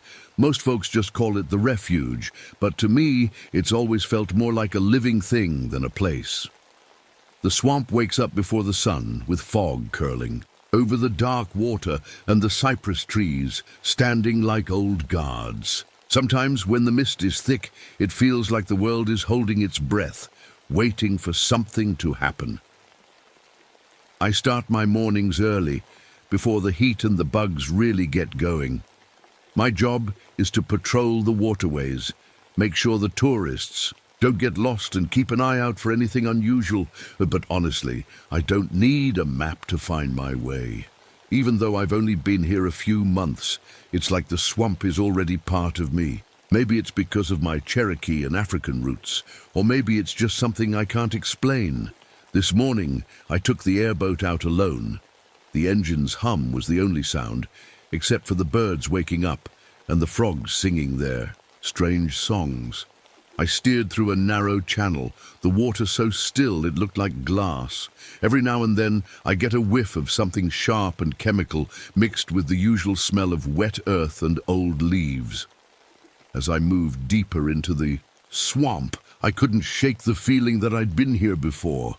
Not just in this life, but in another time. Sometimes, the shadows between the trees remind me of the tunnels I crawled through back in Vietnam. Dark, tight spaces where you had to trust your senses more than your eyes. I learned to listen to the quiet, to feel when something wasn't right. That's probably why I noticed the pool before anyone else. The water there was a strange red color, like someone had spilled paint into it. Dead fish floated on the surface, all lined up in a perfect circle. I stopped the boat and just stared. The hair on my arms stood up. I didn't know why, but I felt like the swamp was trying to tell me something. Later, when I got back to the research station, my son Kevin was waiting for me. He visits every summer, and I try to keep him close. This place isn't always safe, and I worry about him more than I let on. But seeing him there, grinning and eager to explore, made me forget my worries for a moment. Still, that red pool stayed in my mind. I had a feeling it was just the beginning of something much bigger and much stranger than anyone here was ready for. That afternoon, I couldn't stop thinking about the red pool. I kept replaying what I'd seen, the dead fish, the strange color, the way the water didn't move like it should. I wanted to believe it was just pollution, maybe some chemicals from upstream. But deep down, I knew it was something else. Kevin wanted to go fishing, so we took a small rowboat out to one of the quieter spots. He was talking about school and his friends back in Atlanta, but I could barely listen. My eyes kept drifting to the water, looking for anything out of place. Every time a stick floated by, my heart jumped. After a while, Kevin got quiet too. He looked at me and asked, "Dad, are you okay?" I tried to smile and told him I was just tired. But he's a smart kid. He knows when I'm worried. Suddenly, we heard a splash behind us. We both turned fast. At first I thought it was just a gator, but then I saw bubbles rising in a perfect line, heading right for our boat. The water around the bubbles was darker, almost black. I grabbed the oar and pushed us away as fast as I could. My hands were shaking, but I tried not to let Kevin see. We made it back to shore, but I could tell Kevin was scared. He kept glancing at the water, like he expected something to crawl out after us. I tried to calm him down, telling him it was probably just a big turtle or a log moving under the surface. But I didn't believe it myself. That night, I lay awake, listening to the sounds of the swamp. Frogs croaked, bugs buzzed, and every so often I thought I heard something else, a soft, wet slapping, like something dragging itself through the mud. I got up and looked out the window. The moon was bright, shining off the water, but I couldn't see anything moving. Still, I couldn't shake the feeling that we weren't alone out there. Something was changing in the swamp, and whatever it was getting closer. The next morning, I went back to the red pool. I had to know if it was still there or if I'd just imagined it. Kevin wanted to come, but I told him to stay at the station with the other rangers. I didn't want him anywhere near that place. I walked slowly, listening to the sounds around me. The swamp was quieter than usual. Even the birds seemed to be hiding. When I reached the pool, I saw that the water was even redder than before. The circle of dead fish was gone, but now there were strange marks in the mud, like something had crawled out of the water and dragged itself away. I knelt down to look closer. The marks weren't from any animal I knew. They looked almost like handprints, but with too many fingers, and the fingers were long and thin. My heart thudded in my chest. I took a few pictures with my phone, just in case someone thought I was making it up. Suddenly, I heard a branch snap behind me. I spun around, my breath caught in my throat. At first, I didn't see anything. Then, out of the corner of my eye, I spotted a shape moving between the trees. It was quick, low to the ground, and gone before I could get a good look. I stood there for a long time, listening. The swamp felt different, like it was holding its breath. I decided it was time to go back. As I walked away, I kept looking over my shoulder, half expecting to see those strange handprints following me. When I got back to the station, I showed the pictures to my friend Sam. He's been a ranger here longer than anyone. He looked at the marks and frowned. "That's not gator," he said quietly. "And it's not bear either." We both sat there, not saying much. I could tell Sam was worried too. He told me to keep an eye on Kevin and not to go out alone anymore. That night I locked all the doors and windows. I kept my flashlight and my old army knife by the bed. I didn't know what was out there, but I knew it was real, and I knew it was just getting started. The next few days, things got even stranger. People started getting sick. It began with a couple of campers who came into the station complaining about headaches and rashes.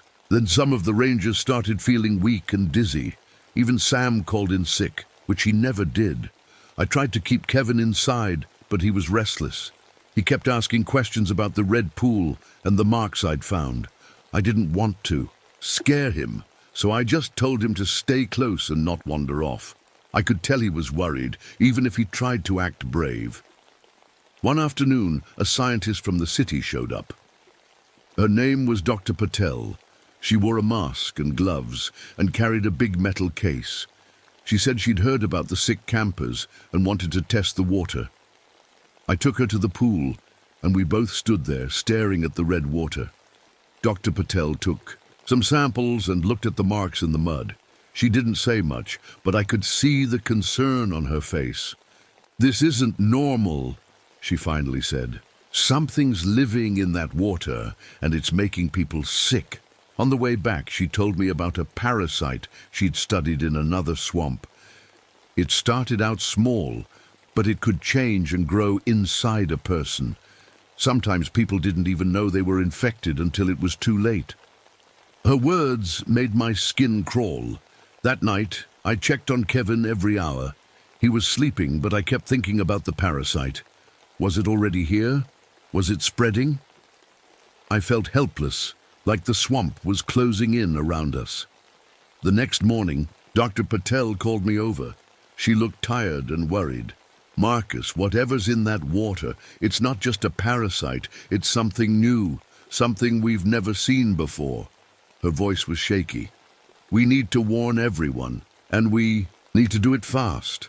I nodded, feeling a cold knot in my stomach. The swamp wasn't just dangerous anymore, it was turning into something else. And I didn't know if anyone could stop it. We started warning people right away. Dr. Patel put up signs telling everyone to stay out of the water. The park closed some of the trails, and the rangers went around to all the campsites telling folks to pack up and leave. Some listened, but others just laughed and said we were overreacting. Kevin stayed close to me all the time now. He didn't even ask to go fishing. He just watched me with wide eyes, like he was waiting for me to make everything better. I tried to act calm, but inside I felt scared. I'd never seen the swamp this quiet. Even the animals were hiding. That evening, a black SUV pulled up to the station. 2 men in suits got out. They said they were from the government, but they didn't show any badges. They asked Dr. Patel a lot of questions and took her samples away. When I tried to ask what was going on, they just told me to mind my own business. After they left, Dr. Patel looked upset. She whispered to me that she didn't trust them. "They're not here to help us," she said. "They want to cover this up." I believed her. I'd seen enough in my life to know when someone was hiding the truth. I decided to keep my own notes and pictures just in case. That night, I heard something strange outside. It sounded like someone walking, but the steps were slow and heavy. I peeked out the window and saw a figure near the edge of the swamp. It was too dark to see clearly, but the shape looked wrong, like it was hunched over and dragging one arm. I stayed up the rest of the night listening. Every so often, I heard that same heavy dragging sound moving through the trees. The swamp felt like it was holding its breath, waiting for something bad to happen. I knew then that whatever was in the water wasn't just making people sick, it was changing them, and it was only a matter of time before it reached us too. The next morning I found Kevin sitting on the porch, staring out at the swamp.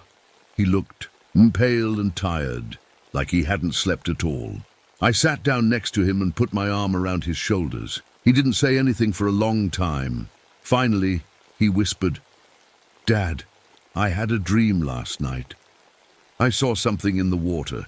It was calling my name, but it didn't sound human." His voice shook a little. "I think it wants me to come out there." I tried to comfort him, telling him it was just a bad dream, but deep down, I was worried. Kevin had always been sensitive. He could feel things that other people missed. I wondered if the swamp was trying to reach him somehow. Later that day, Dr. Patel came back with news. She'd managed to test a small sample before the government men took the rest. She said the parasite was changing fast, adapting to whatever it touched. "It's like it's learning," she said, her eyes wide with fear. "And it's stronger than anything I've seen before." We decided to check the red pool one more time. I didn't want to bring Kevin, but he begged to come, promising to stay close. When we got there, the water was bubbling, and the air smelled sharp and sour. The marks in the mud were everywhere now, crisscrossing the shore. Suddenly, Kevin gasped and pointed. Something was moving just under the surface, long, thin shapes twisting and wriggling. I grabbed his hand and pulled him back, my heart pounding. Dr. Patel snapped pictures, her hands shaking. We hurried back to the station and locked the doors. Dr. Patel started calling other scientists, but most didn't believe her. Some even laughed, saying she was just scared of swamp water. That night, Kevin had another nightmare. He woke up screaming, saying the thing in the water was getting closer. I held him tight and promised I'd keep him safe, but I wasn't sure if I could. The swamp felt more alive than ever, and I knew we were running out of time. The next day, the swamp was covered in a thick fog that didn't lift, even when the sun was high. It felt like the whole world had shrunk to just our little station and the water all around us. I kept Kevin inside, but he kept looking out the window, nervous. Dr. Patel was working on her laptop, trying to send her findings to anyone who would listen. I could tell she was scared, but she was also determined. "If we can figure out how this thing spreads, maybe we can stop it," she said, mostly to herself. Around noon, we heard shouting from the far side of the station. One of the rangers, Mike, came stumbling out of the trees. He looked terrible. His skin was pale and his eyes were wild. He kept scratching at his arms like something was crawling under his skin. I ran to help him, but he pushed me away. "Stay! Back!" he yelled. "It's in me. I can feel it." He dropped to his knees, shaking all over. Dr. Patel tried to calm him, but he just kept mumbling about the red water and the voices in his head. We got him inside and tried to make him comfortable, but there wasn't much we could do. Dr. Patel took his temperature and checked his eyes. She whispered to me, "He's infected. It's moving fast now." Kevin watched from the hallway, his face pale. I could see he was scared, but he didn't cry. He just stood there, holding onto the wall like he was afraid the floor might disappear. That night, the fog pressed against the windows so thick we couldn't see the trees. Mike kept muttering in his sleep, sometimes shouting, sometimes crying. Dr. Patel stayed by his side, taking notes and trying to help, but I could tell she was losing hope. I sat in the dark with Kevin, listening to the sounds outside. Every so often, I thought I heard something moving in the fog, soft footsteps, or maybe the dragging sound again. I held Kevin close and promised him we'd get through this, but deep down, I was starting to wonder if that was true. The next morning, Mike was gone. We found his bed empty and the back door wide open, swinging in the breeze. There were muddy footprints leading out into the fog, and they didn't look quite right. The toes were too long, and the steps were uneven, like he was dragging his foot. Kevin clung to my side, scared. Dr. Patel looked like she hadn't slept at all. "We need to find him," she said, her voice shaking. "He could be dangerous, or he could need help." We grabbed our flashlights and headed out, following the strange footprints. The fog made it hard to see more than a few feet ahead. Every sound seemed louder. The snap of a twig, the splash of water, even our own breathing. We found more of those weird handprints in the mud, just like the ones I'd seen by the red pool. They were everywhere now, pressed into the soft earth, climbing up tree trunks and disappearing into the shadows. Suddenly we heard a cry. It was Mike, but his voice sounded rough and strange, like he was trying to talk with a mouthful of water. We followed the sound until we saw him, hunched over by the edge of the swamp. His skin was even paler and his eyes looked glassy and far away. Dr. Patel tried to talk to him, but he just stared at her, not really seeing. Then, without warning, he slipped into the water and disappeared beneath the surface. Kevin gasped and grabbed my hand. We waited, but Mike didn't come back up. The water was still, except for a few bubbles and a ripple that moved out toward the middle of the swamp. We stood there, hearts pounding, afraid to move. After a long time, we headed back to the station. No one said a word. The fog was starting to lift, but the air felt heavy and strange. I knew then that the thing in the water was getting stronger. And now it had one of us. After we lost Mike, everything changed. The other rangers wanted to leave, but the government men came back and told us we had to stay put. They said it was for our own safety, but I could tell they were more interested in keeping the story quiet than helping us. Dr. Patel was angry. "They don't care about us," she whispered to me. "They just want to study this thing." She kept working on her laptop, sending messages and notes to anyone who might listen. I tried to help, but mostly I just stayed close to Kevin. Kevin was quieter than ever.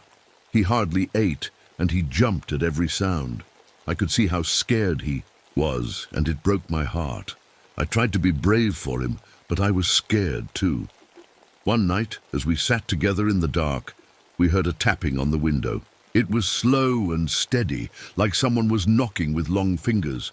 I shined my flashlight outside, but the beam just bounced off the glass and lit up the fog. I couldn't see anything, but I could feel something watching us. Dr. Patel came into the room, looking pale. "It's not just in the water anymore," she said quietly. "It's in the air, in the mud, maybe even in the rain. We have to find a way to stop it, or at least slow it down." We spent the next day sealing up the windows and doors, trying to keep the outside out. But the swamp felt like it was pressing in on us, closer every hour. The sounds at night got worse. Scratching, tapping, sometimes even a low, wet whisper that made my skin crawl. I held Kevin close and told him stories about when he was little, hoping it would help him sleep. But I knew he could hear the fear in my voice. We were trapped, and the thing in the swamp was waiting for us to make a mistake. Every day, it felt like we had less time. And every night, the swamp seemed a little more alive, a little more hungry. A few days later, something happened that none of us could explain. Kevin woke up early, shaking and sweating. He said he'd heard a voice in his dream again, only this time it sounded like me. It kept calling his name, asking him to come outside. I hugged him tight and promised I would never call him like that. But I could see in his eyes that he was truly scared. Dr. Patel listened carefully and wrote everything down in her notebook. She said, "It's like the parasite is trying to trick us, using our memories and voices."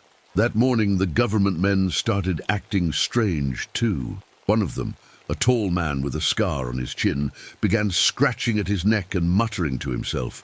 He wouldn't look anyone in the eye. The other man tried to keep him calm, but I could see fear in both their faces. Dr. Patel pulled me aside. "It's spreading faster than we thought. If it can get into their heads, it can get into anyone's." Her voice was barely more than a whisper. Later that day, we heard a crash from the back of the building. The man with the scar had smashed a window and run out into the swamp. We watched from the porch as he stumbled through the mud, shouting and laughing like he'd lost his mind. Then he disappeared into the trees, and the swamp swallowed him up. The rest of us stayed inside, too scared to follow. The air felt heavy and thick, like we were breathing through wet cloth. Even the light coming through the windows looked strange, almost red. That night, nobody slept. We sat together in the main room, listening to the sounds outside.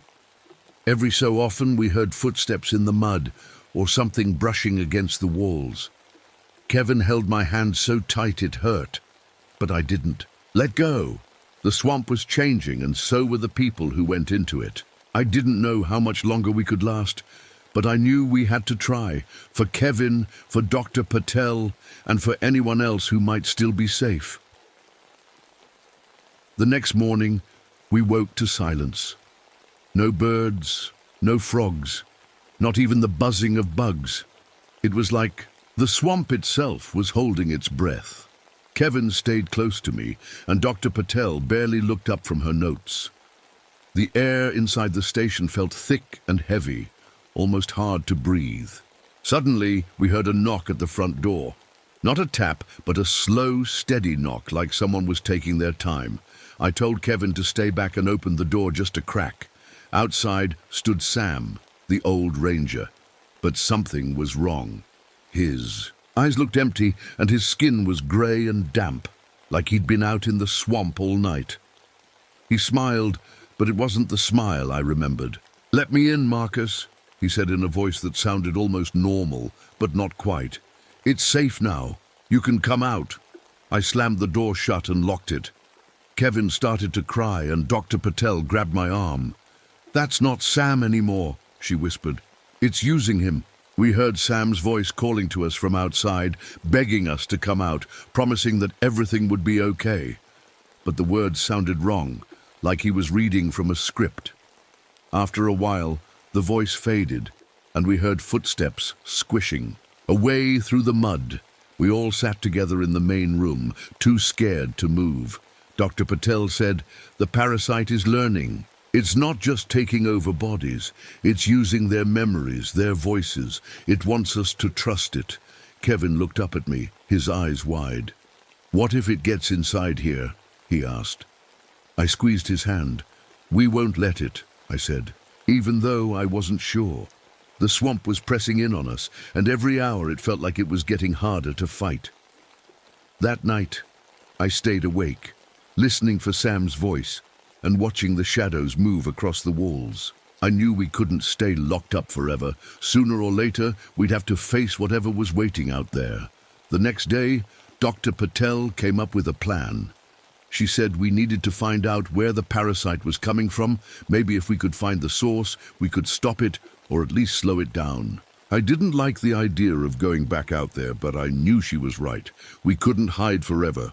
I told Kevin to stay inside and keep the doors locked, no matter what.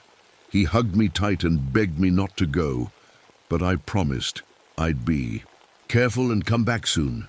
Dr. Patel and I packed up some supplies, flashlights, masks, gloves, and her notebook. We stepped outside, and the swamp felt even stranger than before. The air was thick and smelled sour, and the ground squished under our boots.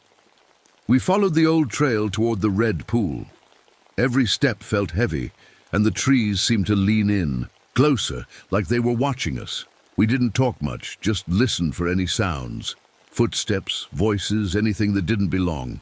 When we reached the red pool, it looked worse than ever. The water was bubbling, and the red color had spread out into the grass and mud. Strange shapes moved just under the surface, twisting and wriggling like worms. Dr. Patel took out her phone and started recording everything. Suddenly, we heard a splash behind us. We turned and saw something crawling out of the water. It looked like a person, but its arms and legs were too long, and its skin was grey and shiny. It moved slowly, dragging itself toward us. Dr. Patel grabbed my arm. "We have to go now," she whispered. We ran back through the trees, not stopping until we could see the station. My heart pounded so hard I thought it might burst. When we got inside, I hugged Kevin and promised him I was okay. Dr. Patel looked shaken, but she started writing down everything we'd seen. "It's getting stronger," she said quietly, "and it's not going to stop. Not unless we find a way to fight back." That night, I kept thinking about the thing in the water and how close it had come. I knew we were running out of time. That night, the storm rolled in. Thunder shook the windows, and rain poured down so hard it sounded like the whole swamp was roaring. I sat by the window, watching the flashes of lightning light up the twisted trees and black water outside. Kevin was curled up next to me, holding my hand tight. Dr. Patel was at the table, writing notes and checking her samples by flashlight. Suddenly, the power went out. The room went dark except for the flashes from the storm. For a moment, it was so quiet I could hear my own heartbeat. Then in the darkness, we heard a new sound, a low, gurgling moan coming from outside, mixed with the rain. Dr. Patel grabbed her flashlight and shined it at the door.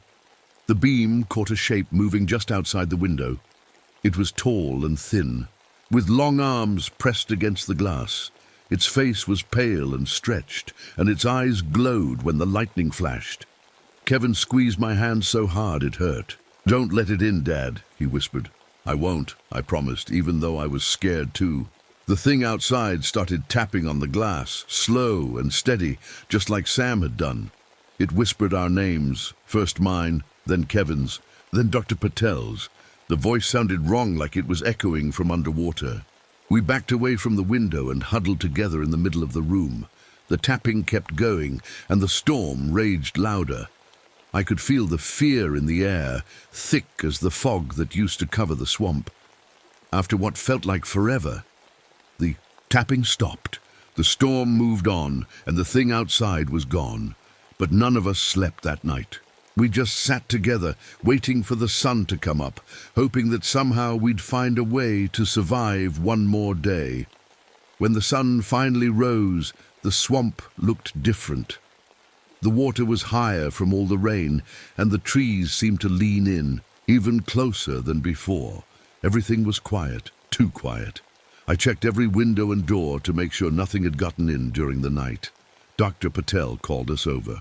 She had been looking at her samples by flashlight all night. "I think I found something," she said. "The parasite doesn't like salt. When I added a little salt to the water, the things inside started to die." My mind raced.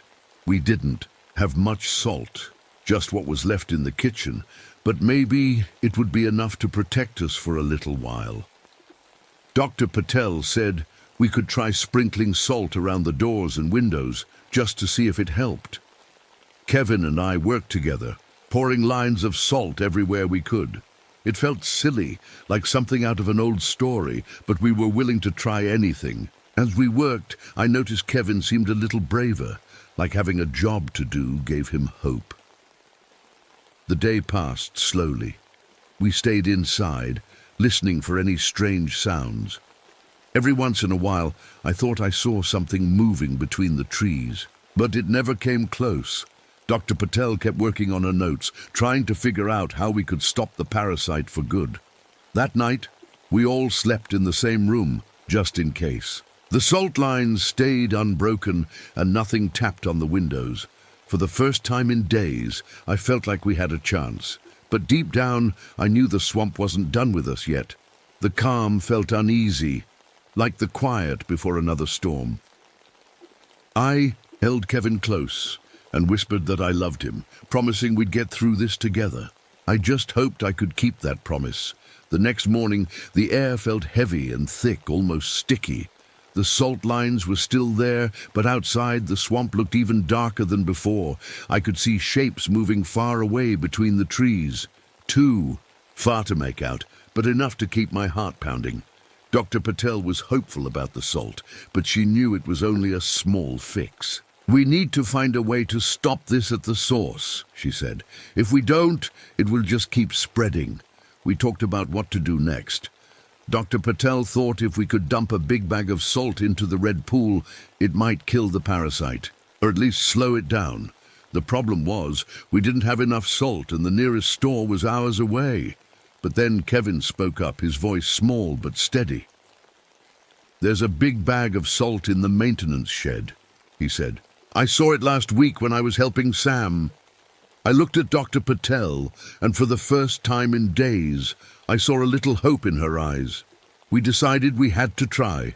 I told Kevin to stay inside and keep the doors locked, but he shook his head. "I want to help," he said. "I didn't want to put him in danger, but I knew he was brave, and I couldn't do it alone." We moved quickly, sticking together as we hurried across the muddy yard to the shed. The swamp was quiet, but I felt eyes on us the whole way. Inside the shed, we found the bag of salt, heavy, but we could carry it together. We made our way toward the red pool, hearts pounding. Every step felt like it took forever. When we got there, the water was bubbling, and the red color was even brighter. I ripped open the bag and started pouring salt into the water.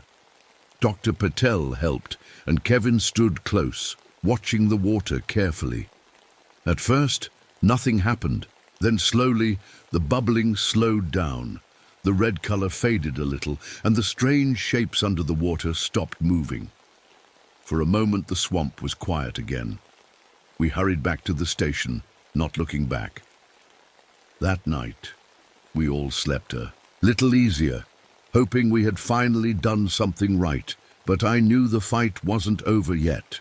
The swamp still felt alive, and I could tell it was waiting for its next move. The next day, the swamp was strangely quiet. Even the usual sounds, birds, frogs, buzzing bugs, were gone. The water near the red pool looked clearer, and the bubbling had stopped. For the first time in a long while, I felt a little hope. Maybe the salt had worked. Dr. Patel checked her samples. She smiled just a little. It's weaker now. The parasite isn't moving like before. Kevin grinned, proud that he had helped save us.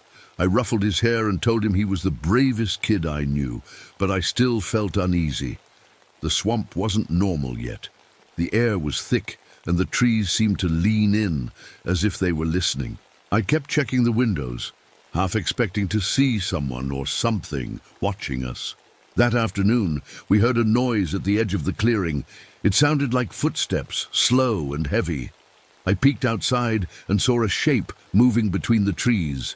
It looked like Sam, the old ranger, but his skin was grey and his eyes were empty. He didn't come any closer, just stood there staring at the station.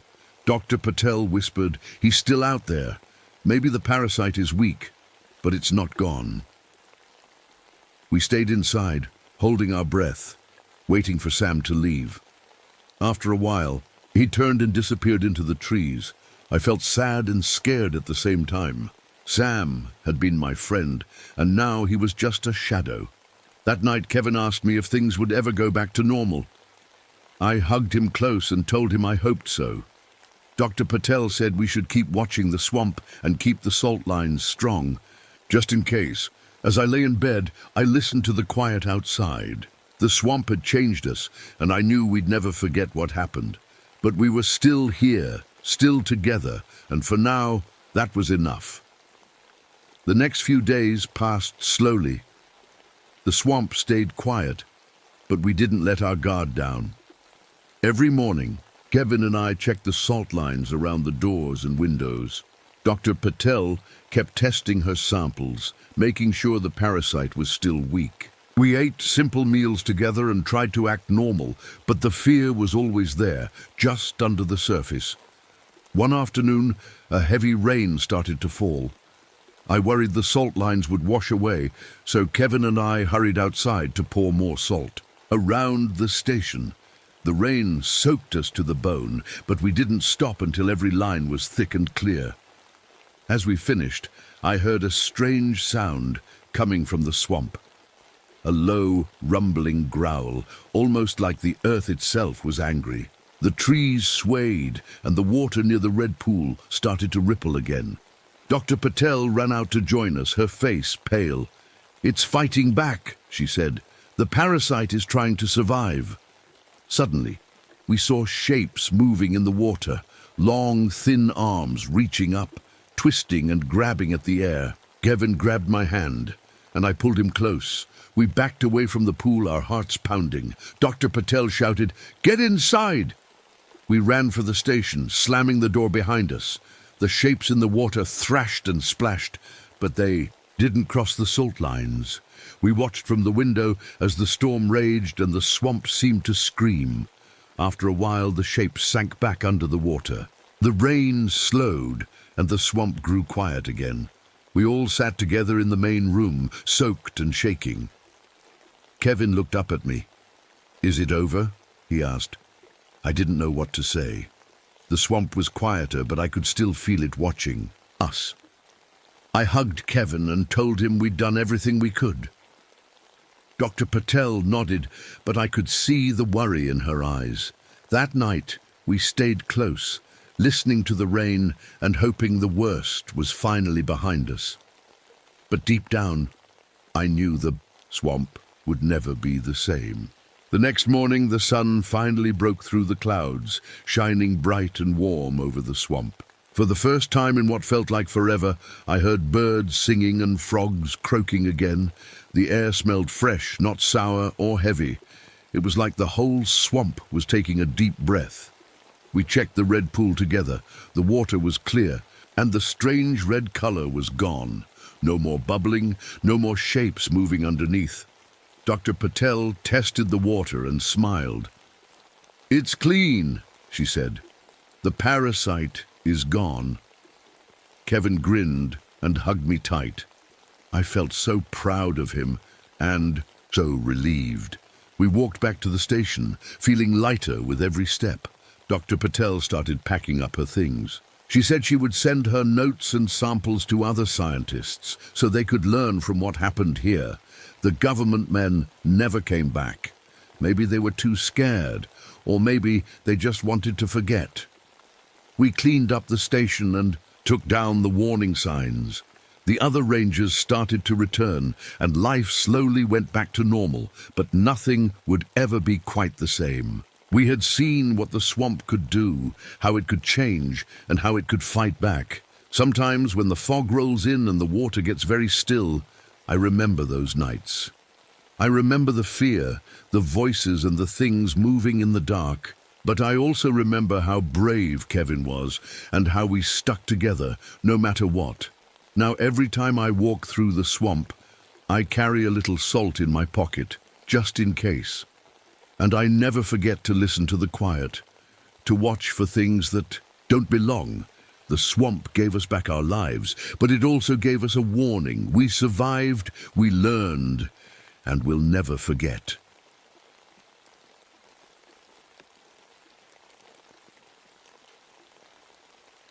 My name is Drew Mitchell. I'm a park ranger here in the Great Smoky Mountains, but I wasn't always one. I used to be a police detective in the city. Things were different back then, louder, busier, and honestly a lot scarier in some ways. But after something happened one night, something I still can't explain, I left it all behind and came here, hoping the quiet would help me forget. It hasn't. This morning, like most mornings, I started my patrol before the sun had burned away the thick fog that hangs over the forest. The mist here is different. It's not just water in the air. It feels alive, like it's watching me. Sometimes when I'm walking alone, I think I see shapes moving just out of sight. Faces maybe, but not like any face I've ever seen. Just smooth, pale ovals drifting in the fog. I tell myself, it's just my mind playing tricks, but I'm not sure I believe that anymore. I try to stay busy. I check the trails, make sure the signs are still standing, and look for anything out of place. This morning, I found something strange. One of the trail cameras I set up last week had snapped a picture in the middle of the night. When I looked at the photo, my heart skipped a beat. There, in the middle of the path, was a figure made of mist. It didn't have any features, no eyes, no mouth, just a shape, almost human, but not quite. It looked a lot like what I saw that night in the city, the night that changed everything. I know most people would say it's just fog and shadows. Maybe they're right, but I can't shake the feeling that there's something here, something hiding in the mist, watching and waiting. I've started writing everything down, taking notes, saving every strange photo. I want to understand what's going on, even if it scares me. As I walked deeper into the forest, I noticed patches of strange mushrooms growing in perfect circles. Some of them glowed faintly, like tiny stars on the forest floor. When I looked away and then back again, the shapes seemed to shift, forming patterns I couldn't quite follow. It made me feel dizzy, like the ground was moving under my feet. Sometimes I wonder if I'm losing my mind.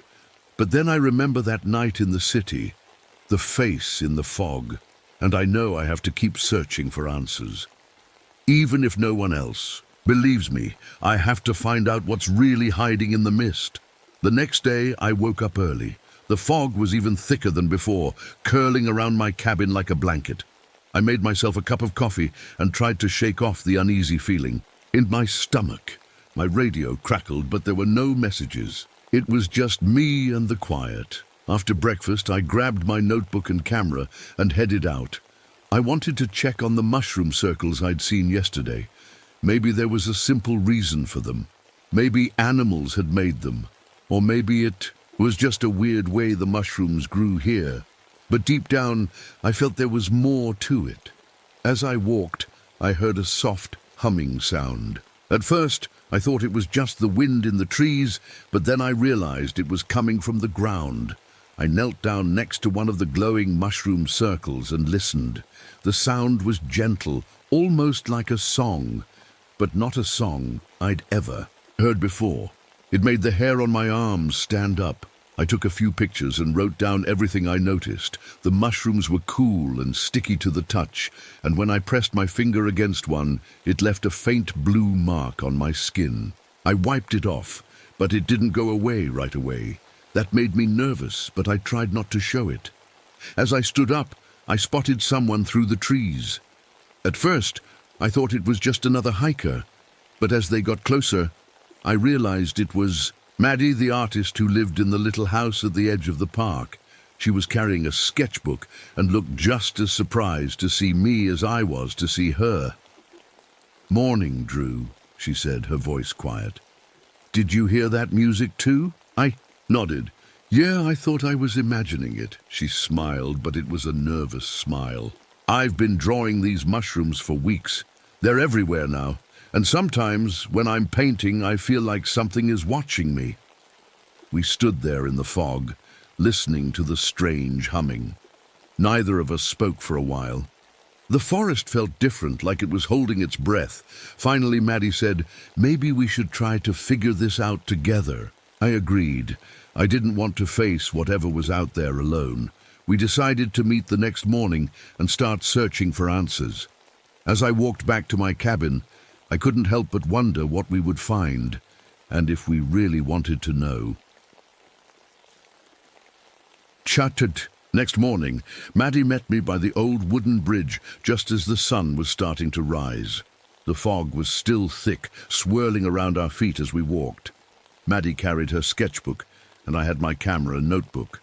We didn't talk much. There was a heavy feeling in the air, like the forest was waiting for us to make the first move. We started by following the trail where I'd found the glowing mushrooms. The humming sound was back, a little louder this time. It seemed to come and go, almost like it was moving with us. Maddie stopped every so often to draw what she saw. She was good at noticing small details, patterns in the way the mushrooms grew, strange marks on the trees, even the way the fog seemed to twist into shapes if you stared long enough. After a while, we found a new circle of mushrooms, bigger than the others. In the middle of the circle, the ground was bare, like something had been sitting there. Maddie knelt down and touched the soil. "It's warm," she whispered, looking up at me with wide eyes. I took a few pictures and wrote down everything we saw. The humming was stronger here, and it made my chest feel tight. I tried to ignore it, but it was like the sound was inside my head, not just around me. Suddenly, Maddie pointed to the edge of the circle. "Look," she said. There were footprints, small, bare, and leading away into the trees. They didn't look like animal tracks. They looked human, but something was off. The toes were too long, and the prints seemed to glow faintly, just like the mushrooms. We followed the tracks, moving slowly and quietly. Every step felt heavy, like the forest was pushing back against us. The fog got thicker, and the humming turned into a low, almost sad song. I could feel my heart beating faster. We stopped when the tracks disappeared at the base of a huge old tree.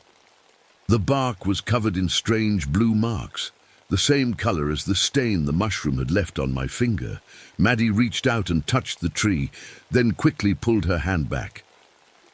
"It feels alive," she whispered. We looked at each other, both of us scared but also curious. Whatever was happening in these woods, it was bigger than just a few weird mushrooms, and now we were right in the middle of it. We stood there for a long moment, staring at the old tree. The blue marks on the bark seemed to move if you looked at them out of the corner of your eye. Maddie hugged her sketchbook to her chest, and I could see her hands shaking a little. I tried to act brave, but my heart was pounding. "Should we go back?" Maddie asked quietly. I thought about it. Every part of me wanted to run back to my cabin, lock the door, and forget about all of this. But I also knew that if we left now, I'd never stop thinking about the footprints, the music, and the strange feeling that something was watching us. "Let's just look around a little more," I said, trying to sound calm. We walked slowly around the tree. On the other side, we found something that made us both stop in our tracks. There was a small wooden box, half buried in the moss. It looked old, with carvings on the lid that matched the blue marks on the tree. Maddie knelt down and brushed the dirt away. "Should we open it?" she whispered. I nodded, even though my hands felt cold and sweaty. Maddie lifted the lid. Inside, there was a folded piece of paper and a small round stone that glowed softly in the dim light. The paper was covered in neat handwriting. It was a letter.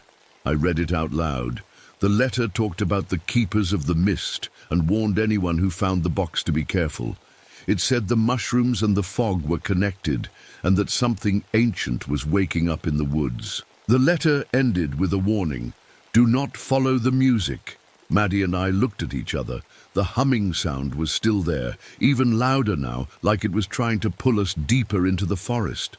I put the letter and the stone back in the box and closed the lid. "We need to be careful," I said softly. "Whatever is out here, it doesn't want to be found." We decided to head back, but as we walked away from the tree, I couldn't shake the feeling that we were being watched. The fog seemed to close in behind us, and the music followed us all the way back to the trail. Maddie and I didn't talk. Much as we walked back to the main trail, the humming sound was still there, but now it felt like it was following us. Every time I looked over my shoulder, the fog seemed thicker, almost like it was closing in behind us. My hands felt cold and sweaty, and I tried to keep my breathing quiet so I could listen for anything strange. We passed by another circle of mushrooms. This one was bigger than the others, and the glow was brighter, almost blue. Maddie stopped and stared at it. Her eyes were wide, and I could tell she was scared, even if she didn't say anything.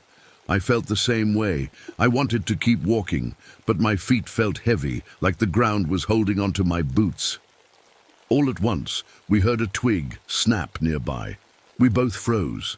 My heart was pounding so loud I thought Maddie could hear it. I looked around, trying to see through the fog, but everything was just white and grey. The forest was so quiet that even our breathing sounded loud. I whispered, "Did you hear that?" Maddie nodded, her eyes not leaving the shadows between the trees. We waited, not moving, for what felt like a long time. The humming got louder, and I could feel it in my chest. It was almost like the music was trying to tell us something, but I didn't know what. My skin prickled, and I felt like someone or something was watching us from the mist. Finally, the sound faded a little, and we started walking again, faster this time. I kept glancing back just in case. The fog seemed to move with us, swirling around our legs and making it hard to see the path.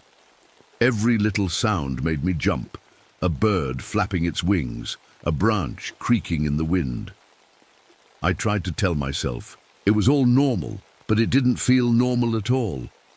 When we finally reached the edge of the woods, we both let out a breath. The fog was thinner here, and I could see the outline of my cabin through the trees. Maddie looked at me and said, "We need to figure out what's going on before it gets worse." I nodded. I knew she was right, but deep down, I was scared of what we might find if we kept looking. That night, I couldn't sleep. Every time I closed my eyes, I heard the humming in my head. It was like the music from the mushrooms was stuck in my mind, playing over and over. I got up and looked out the window. The fog was back, thicker than ever, curling around the trees and my cabin like long white fingers. I thought about the letter we found in the box. Do not follow the music. But what if the music was already following us? I wondered if Maddie was awake too, thinking about the same thing. I almost called her, but it was late, and I didn't want to scare her more. In the morning, I found blue marks on my porch. They looked just like the ones on the tree and the box. My stomach twisted. I hadn't seen them there before. I touched one, and it felt cold and sticky, just like the mushrooms. I wiped my hand on my jeans, but the blue color stayed on my skin. Maddie showed up a few minutes later holding her sketchbook. She looked tired, with dark circles under her eyes. "I couldn't sleep," she said. "I kept hearing that song." I nodded. "Me too, and look." I showed her the blue marks on the porch. She touched one carefully and frowned. "It's spreading," she whispered. We decided to look around the cabin for more clues. We found tiny mushrooms growing in the cracks of the porch and along the steps. They glowed faintly even in the daylight. I felt a chill run down my back. Maddie flipped through her sketchbook and showed me a drawing she'd made last night. It was the old tree, but in her picture, the tree had a face, a sad, pale face, hidden in the bark. She looked at me, her voice shaking. "I don't remember drawing this." We both stared at the picture, feeling more scared than before. The fog was getting thicker, the blue marks were spreading, and the music was always there, just under the surface. It felt like the forest was trying to tell us something, and we didn't know how to listen. Maddie and I sat on the porch, staring at her drawing of the tree with the sad face. The morning felt cold, even though the sun was up. The fog didn't seem to care about the sunlight. It just hovered around us, thick and silent. We talked about what to do next. I wanted to call someone for help, maybe the park manager or even the police. But what would I say? That mushrooms were glowing and singing and the fog was leaving blue marks on my house? No one would believe us. Maddie agreed. She said, "If we want answers, we have to find them ourselves." We packed a backpack with water, snacks, and a flashlight just in case. Then we headed back into the woods, following the trail toward the old tree. The fog was even thicker today. It was hard to see more than a few steps ahead. The music was there too, soft but always in the background, like a song you can't get out of your head. As we walked, we noticed more blue marks on the trees and rocks. The mushroom circles were everywhere now, some of them so big they crossed the trail. We had to step over them carefully. I tried not to touch them, but sometimes my boot brushed against the glowing caps, and I felt a cold tingle in my foot. After a while, we reached the old tree again. The blue marks were brighter, almost shining in the dim light. Maddie took out her sketchbook and started to draw, her hands moving quickly. I walked around the tree looking for anything new. That's when I saw something strange. In the roots of the tree, there was a small hole, just big enough for a hand to fit through. Inside, I could see something shiny, a piece of metal maybe. I called Maddie over, and together we dug around the roots until we pulled out a small, rusty key. We looked at each other, both of us breathing hard. "What do you think it opens?" Maddie asked. I shook my head. "I don't know, but I think we're supposed to find out." The fog swirled around us, and the music grew louder. It felt like the forest was waiting for us to make our next move. We stood by the old tree, holding the rusty key. For a moment, neither of us said anything. The music in the air seemed to press closer, like it was urging us to hurry up. I looked at Maddie, and she looked back at me. We both knew we had to keep going, even if we were scared. We searched around the tree, looking for something the key might open. Maddie checked the roots while I walked around the trunk, brushing away moss and leaves. Finally, I spotted a small wooden door, almost hidden behind a thick curtain of vines. It was only about the size of a lunchbox, and it had a tiny keyhole right in the middle. My hands were shaking as I slid the key into the lock. It fit perfectly. I turned it, and with a soft click, the door swung open. Inside was a small, leather-bound journal. The pages were yellow and smelled old, like earth and rain. Maddie carefully opened it, and we started to read. The journal belonged to someone named Elsie, who had lived in a cabin nearby many years ago. She wrote about the same things we were seeing: the glowing mushrooms, the blue marks, and the strange music. Elsie believed the mushrooms were alive, not just plants, but something smarter. She said they could remember things, even people, and that the fog was their way of talking to the world. Elsie's last entry was the scariest. She wrote, "The mushrooms are spreading faster now. The music is everywhere. I think they want to become part of us, to share their memories. I'm not sure if that's good or bad. If you find this, be careful. Don't let the fog inside." Maddie closed the journal, her hands shaking. "What does she mean, don't let the fog inside?" she whispered. I didn't know, but I felt a cold shiver run down my back. The fog was thicker than ever, and the music was growing louder, almost like it was calling our names. We both knew we were in the middle of something much bigger and much stranger than we had ever imagined. We left the old tree with the journal in Maddie's backpack. The fog was so thick now that we could barely see the path in front of us. The music was everywhere, almost like it was coming from inside our own heads. I tried to remember what Elsie had written. Don't let the fog inside. But I didn't know how to stop it. As we walked back toward my cabin, Maddie started to stumble. She pressed her hand to her forehead and said, "Everything feels fuzzy, like I'm half asleep." I felt it too. My arms and legs were heavy, and my thoughts kept drifting away like they were getting lost in the mist. We finally made it back to the porch. The blue marks were spreading, crawling up the walls and across the windows. The tiny mushrooms were everywhere, glowing brighter than ever. I wanted to scrape them away, but I was too tired. Maddie sat on the steps, her eyes half closed.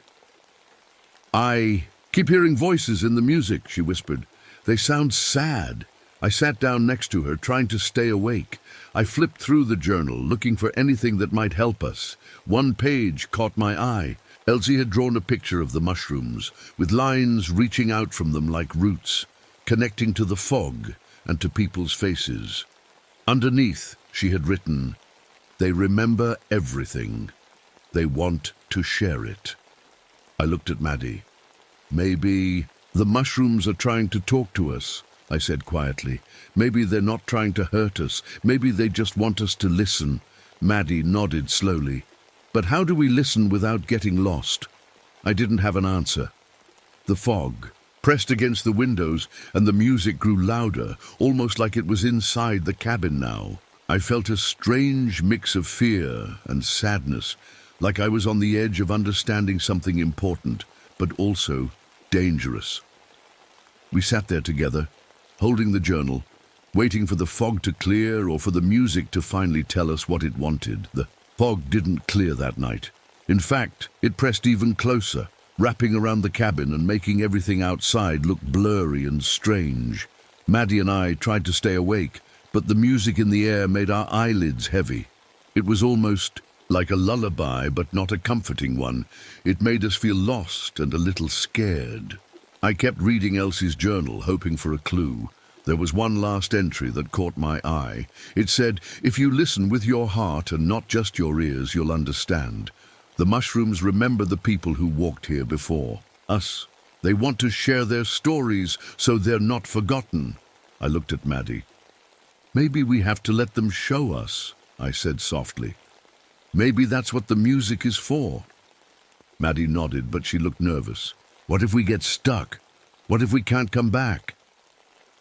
I didn't know what to say. I was scared too, but I felt like we had come too far to stop now. The blue marks on the walls seemed to glow even brighter, almost like they were pulsing with the music. We sat together, holding hands. I closed my eyes and tried to listen, not just with my ears, but with my whole self. At first, all I heard was the humming. But then slowly, I started to feel something else. It was like memories, flashes of people walking these woods long ago, laughing, crying, living their lives. I saw Elsie planting flowers by her cabin, a little boy chasing fireflies, an old man carving his name into a tree. Maddie squeezed my hand. "I see them too," she whispered. The music grew softer, almost gentle. The fear faded a little, replaced by a deep sadness. and a strange kind of peace. It felt like the mushrooms and the fog were sharing their memories with us, trusting us to remember for them. When I opened my eyes, the fog outside was still thick, but it didn't feel as scary anymore. The blue marks on the walls seemed softer, almost friendly. Maddie and I sat quietly, holding on to the stories we'd been shown, not sure what would happen next, but feeling a little less alone. The next morning, the fog was still there, but it wasn't as thick. I could see the shapes of trees outside, and the blue marks on the porch weren't spreading anymore. Maddie and I felt tired, but not as scared.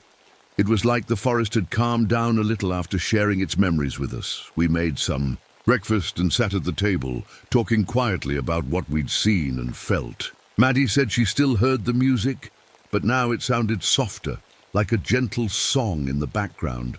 I felt it too, a kind of humming in my chest, but it didn't make me afraid anymore.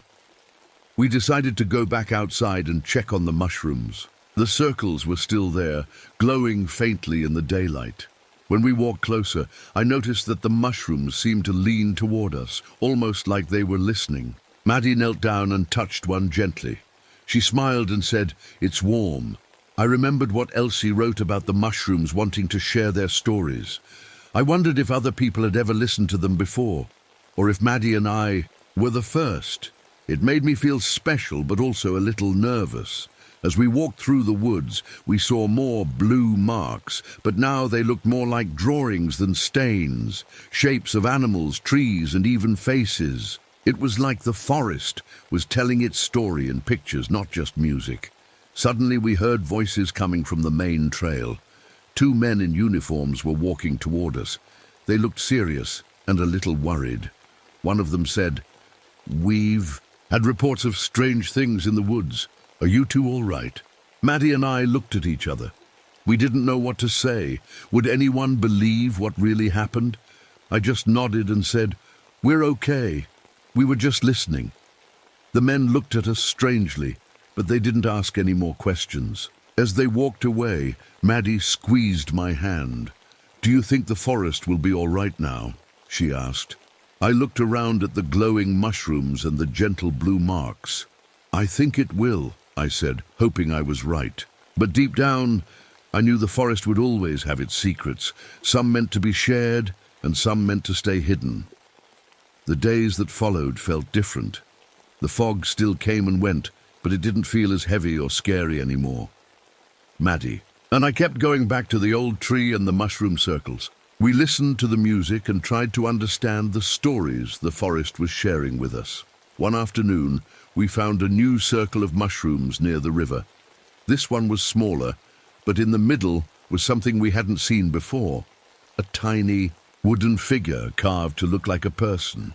It was old and smooth from years of rain and wind. Maddie picked it up and smiled. "I think the forest is giving us a gift," she said.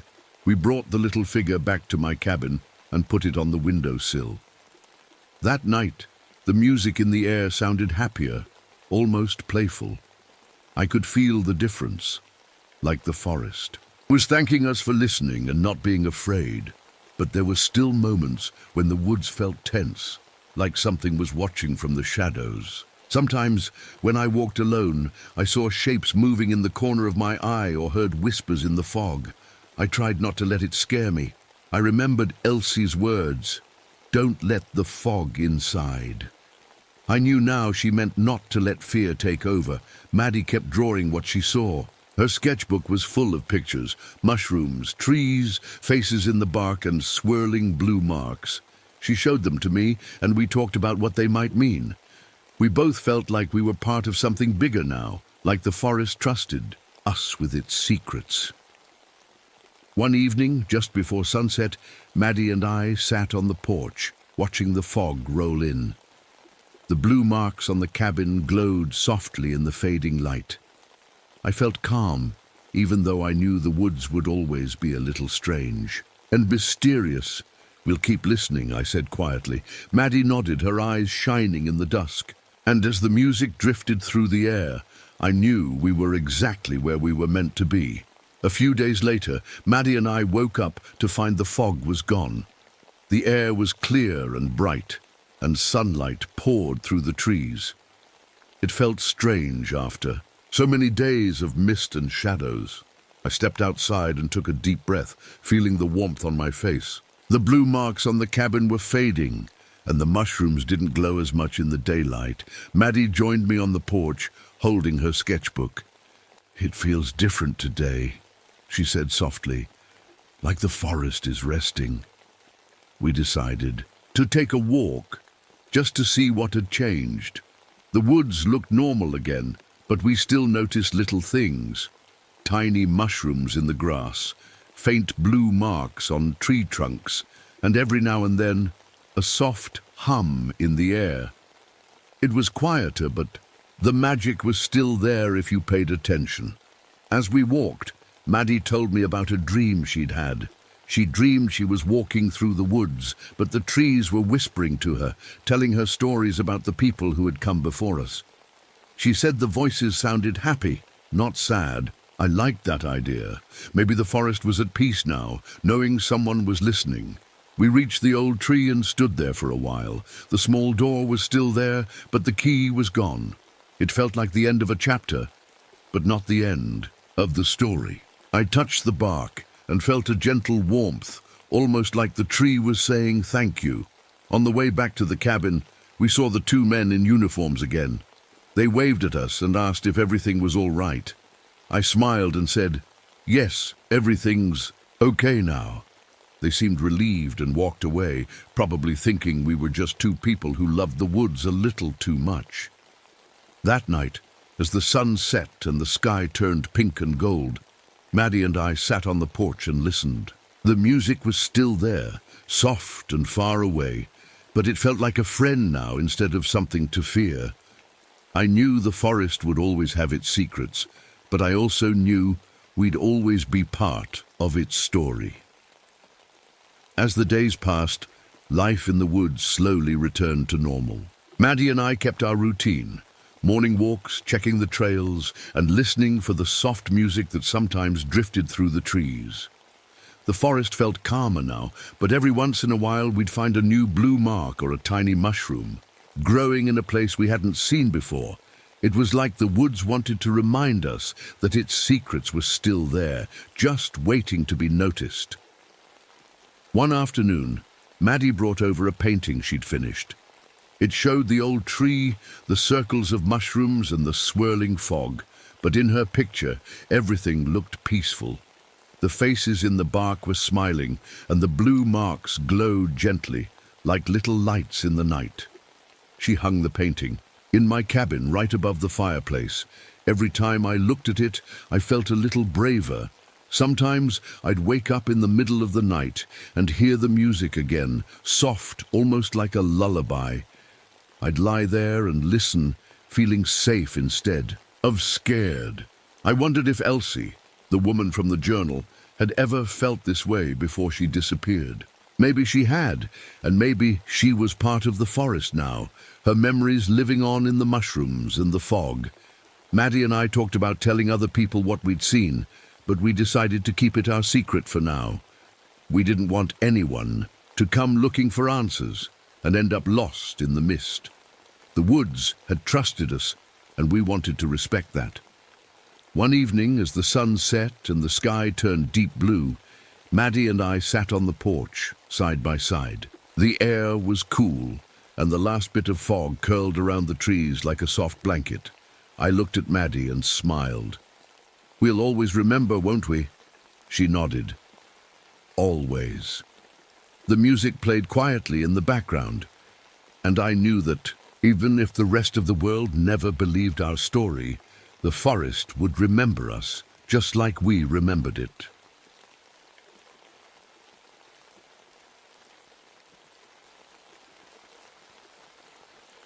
My name is Bobby Littlefeather. I'm a park ranger in the Gila National Forest, way out in New Mexico. Most days, I wake up before the sun, my head pounding from too much whiskey the night before. I tell myself I'll quit drinking, but every morning, the bottle calls to me. I try to ignore it as I climb the old wooden steps up to the lookout tower. The air up here is dry and sharp. The land stretches out forever. Dusty hills, twisted trees, and canyons that look like giant cracks. In the earth, it's been a bad year for rain. Everything is thirsty. The forest feels tired, like it's waiting for something to happen. I sit in the tower, scanning the horizon for smoke. That's my job, watching for wildfires before they get out of control. But sometimes, when I look out over the land, I see more than just the trees and rocks. I see memories. Some are mine. Some I think belong to someone else. When I was a kid, I saw something in the fire. Not just shapes or shadows, but a figure made of burning light. It spoke my name, clear as day. I told my family, but they said it was just a dream, just my imagination. But I know what I saw. The scars on my chest, the ones shaped like a twisted branch, came from that night. I never told anyone how I really got them. Now, every time I touch the cold glass window of the lookout tower, I get this strange feeling, like the world is shifting. One morning, I pressed my hand to the glass and blinked. For a second, the forest outside wasn't the same. The trees looked younger, the ground was bare, and smoke curled up from a camp that shouldn't be there. It was like I was seeing the past just for a heartbeat, before everything snapped back to normal. That day, I found a patch of burned grass near the tower. The pattern in the ashes matched the scars on my chest. My hands shook as I knelt down, tracing the lines with my finger. Something deep inside me woke up. A memory, or maybe a warning. I knew then that the fire wasn't finished with me. It was only just beginning. I tried to forget about the burned grass and the strange feeling in my chest, but it followed me everywhere. At night, I would sit in my small cabin at the edge of the forest, staring at the bottle on the table. I told myself I needed it to sleep, but I knew that wasn't true. The truth was, I used the whiskey to push away the memories and the fear. Some nights I would wake up sweating, my heart pounding, the smell of smoke in my nose. I'd look out the window, half expecting to see flames in the trees. But the forest would be dark and quiet, the only sound the wind moving through the branches. Still, I couldn't shake the feeling that something was watching me, waiting for me to let my guard down. One evening, I was sitting on the steps of my cabin, watching the sun go down. The sky was painted with orange and pink, but I couldn't enjoy it. My hands were shaking, so I wrapped them around my mug of coffee, hoping the warmth would calm me down. That's when I heard it. Soft footsteps on the dry leaves behind me. I turned quickly, my heart jumping. There was nothing there, just the empty forest, shadows stretching long and thin. But I knew I hadn't imagined it.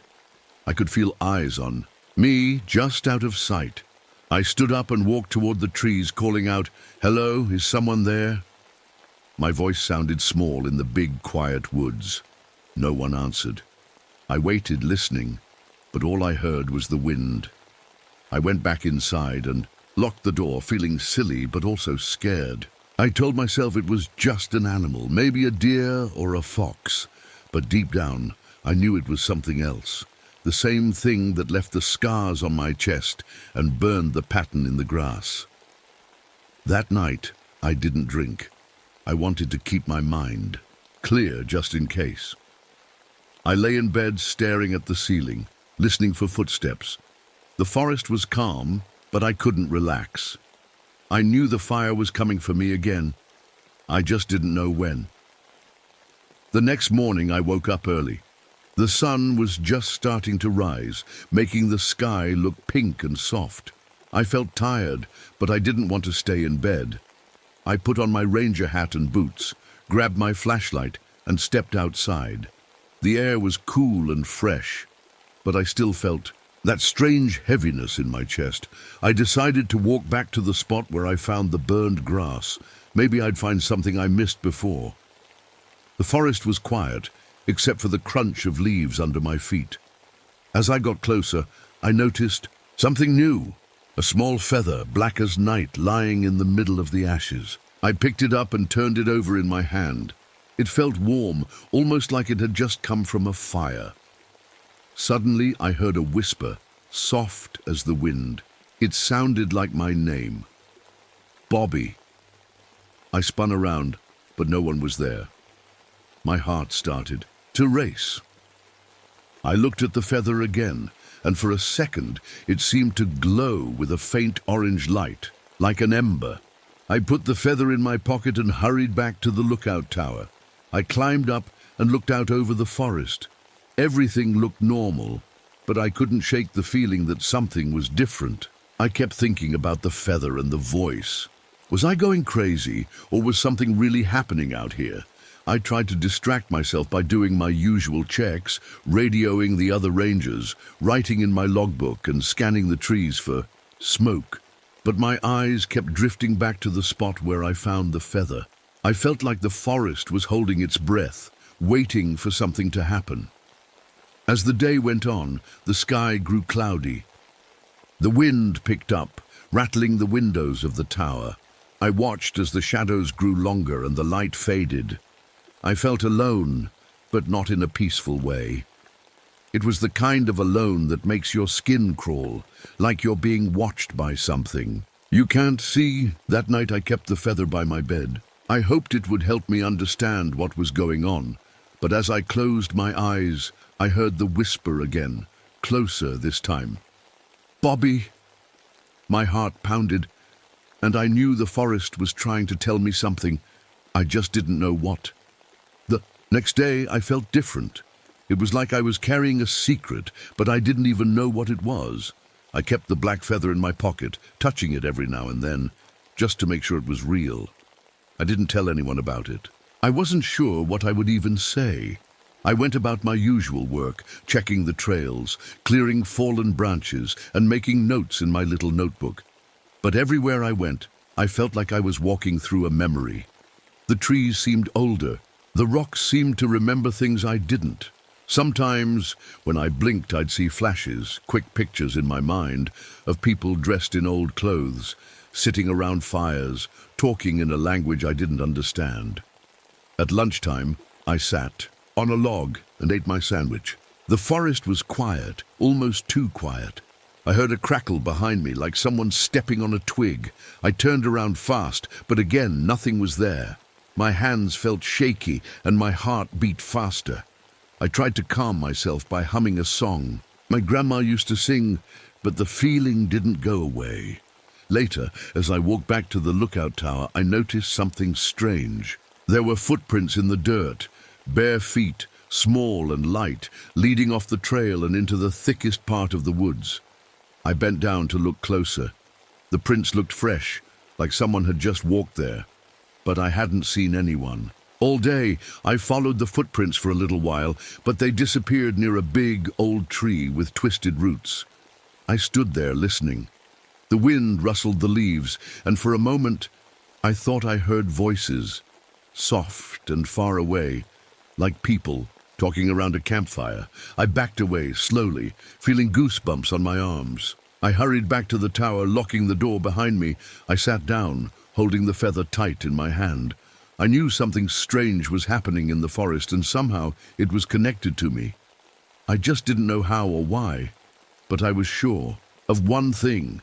The forest was full of secrets, and they were starting to wake up. That night I couldn't sleep. Every time I closed my eyes, I saw flashes of fire, dancing shapes and shadows moving through the trees. I heard voices too, whispering, words I didn't understand. My heart beat fast, and I kept turning over in bed trying to get comfortable. But it felt like the whole forest was awake, and I was the only one who could hear it. Just after midnight, a loud crack woke me up. I sat up in bed, listening. At first, I thought it was just a branch falling, but then I saw a strange light outside my window. It flickered like a campfire, but there shouldn't have been any fire out there. My hands shook as I grabbed my flashlight and the black feather, and I slowly opened the door. The air was cold and still. The light was coming from deep in the trees, glowing orange and gold. I walked toward it, my feet crunching on the dry leaves. Every step felt heavy, like I was moving through water. The forest was quiet, but I could hear my own breathing, loud, in my ears. As I got closer, I saw something I'll never forget. In a small clearing, a figure stood by a burning log. It looked almost human, but its skin glowed like hot coals, and its eyes were bright and wild. The figure turned and stared right at me. I froze, too scared to move or even breathe. The figure raised its hand, and I saw it was holding a feather, just like mine. It pointed at my chest, and suddenly I felt the old scars burn, hot and sharp. The pain made me gasp, but I couldn't look away. The figure started to speak, its voice crackling like firewood. I didn't understand the words, but I felt them deep inside, like they were meant for me. Then just as quickly as it appeared, the figure in the fire vanished. I was left standing alone in the dark, my heart pounding, the black feather still warm in my hand. I hurried back to my cabin, locking the door behind me. I knew now that the thing in the forest was real, and it wanted something from me. I just didn't know what.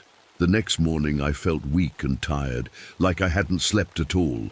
My chest still hurt where the scars were, and I kept thinking about the glowing figure in the woods. I wanted to pretend it was just a bad dream, but the black feather in my hand told me it was real.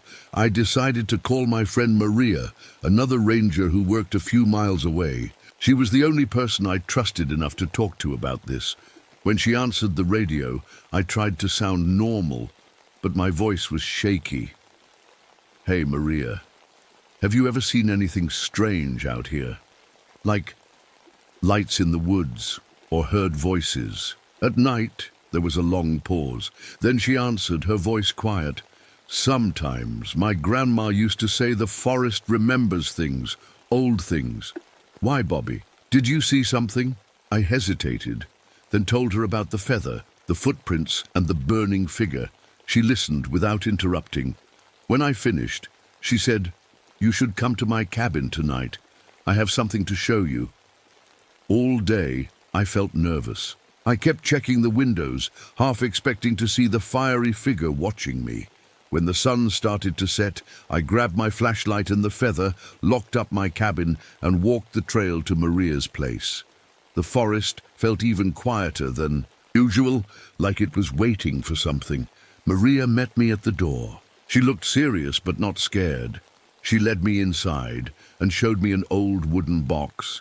Inside were feathers, stones, and little bundles of dried herbs. She told me her family had lived near this forest for generations, and they believed the land was alive, filled with spirits and memories. She took my feather and placed it next to the others. "You're part of this now, Bobby," she said. "The fire spirit is trying to tell you something. We need to listen, or the forest might get angry." I nodded, feeling a mix of fear and hope. Maybe I wasn't alone after all. Maybe together we could find out what the spirit wanted and how to stop it from hurting anyone else. That night, Maria and I sat by the window, watching the forest. The moon was bright, making the trees look silver and strange. Maria made tea with some of her dried herbs and handed me a cup. It tasted earthy and a little bitter, but it helped calm my nerves. We talked quietly, sharing stories about things we'd seen and heard in the woods.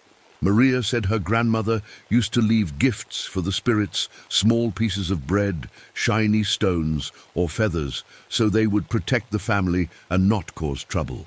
She believed the fire spirit was not evil, just lonely and angry, because people had forgotten the old ways. As midnight got closer, the air in the cabin felt heavy. The wind outside picked up, rattling the windows. Suddenly, the black feather on the table began to shake, moving all by itself. Maria and I stared at it, not sure what to do. Then we heard the whisper again, soft but clear. "Bobby." It sounded closer than ever, almost like it was inside the room with us. Maria grabbed my hand. "Don't be afraid," she whispered. "We have to listen." The feather lifted off the table, spinning slowly in the air. The shadows in the corners of the room grew darker, and the air felt hot like standing too close to a fire. I wanted to run, but I couldn't move. I felt the old pain in my chest again, sharp and burning. The whisper grew louder, turning into words I could almost understand. Maria squeezed my hand tighter. "Ask it what it wants," she said. My voice shook as I spoke. "What do you want from me?" For a moment, everything went silent. Then the whisper answered, "Remember, remember." The feather dropped to the table and the heat in the room faded. Maria and I sat there, breathing hard, our hearts racing.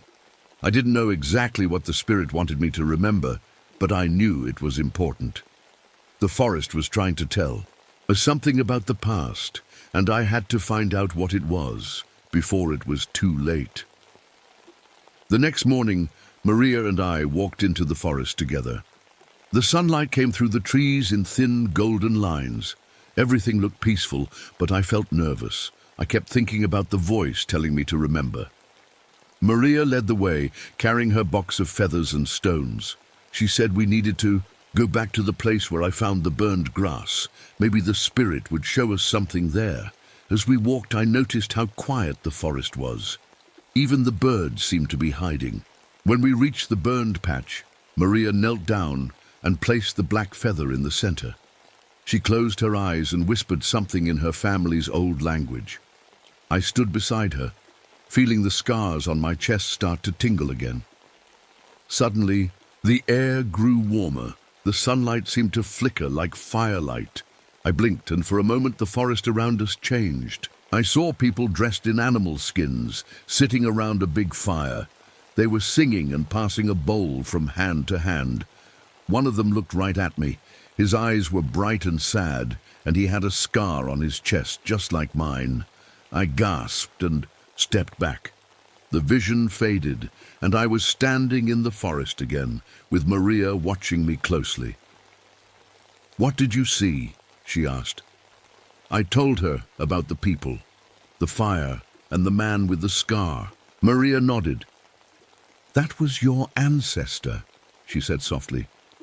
"The spirit wants you to remember where you come from. Maybe it needs your help to finish something that started a long time ago." I felt a mix of fear and wonder.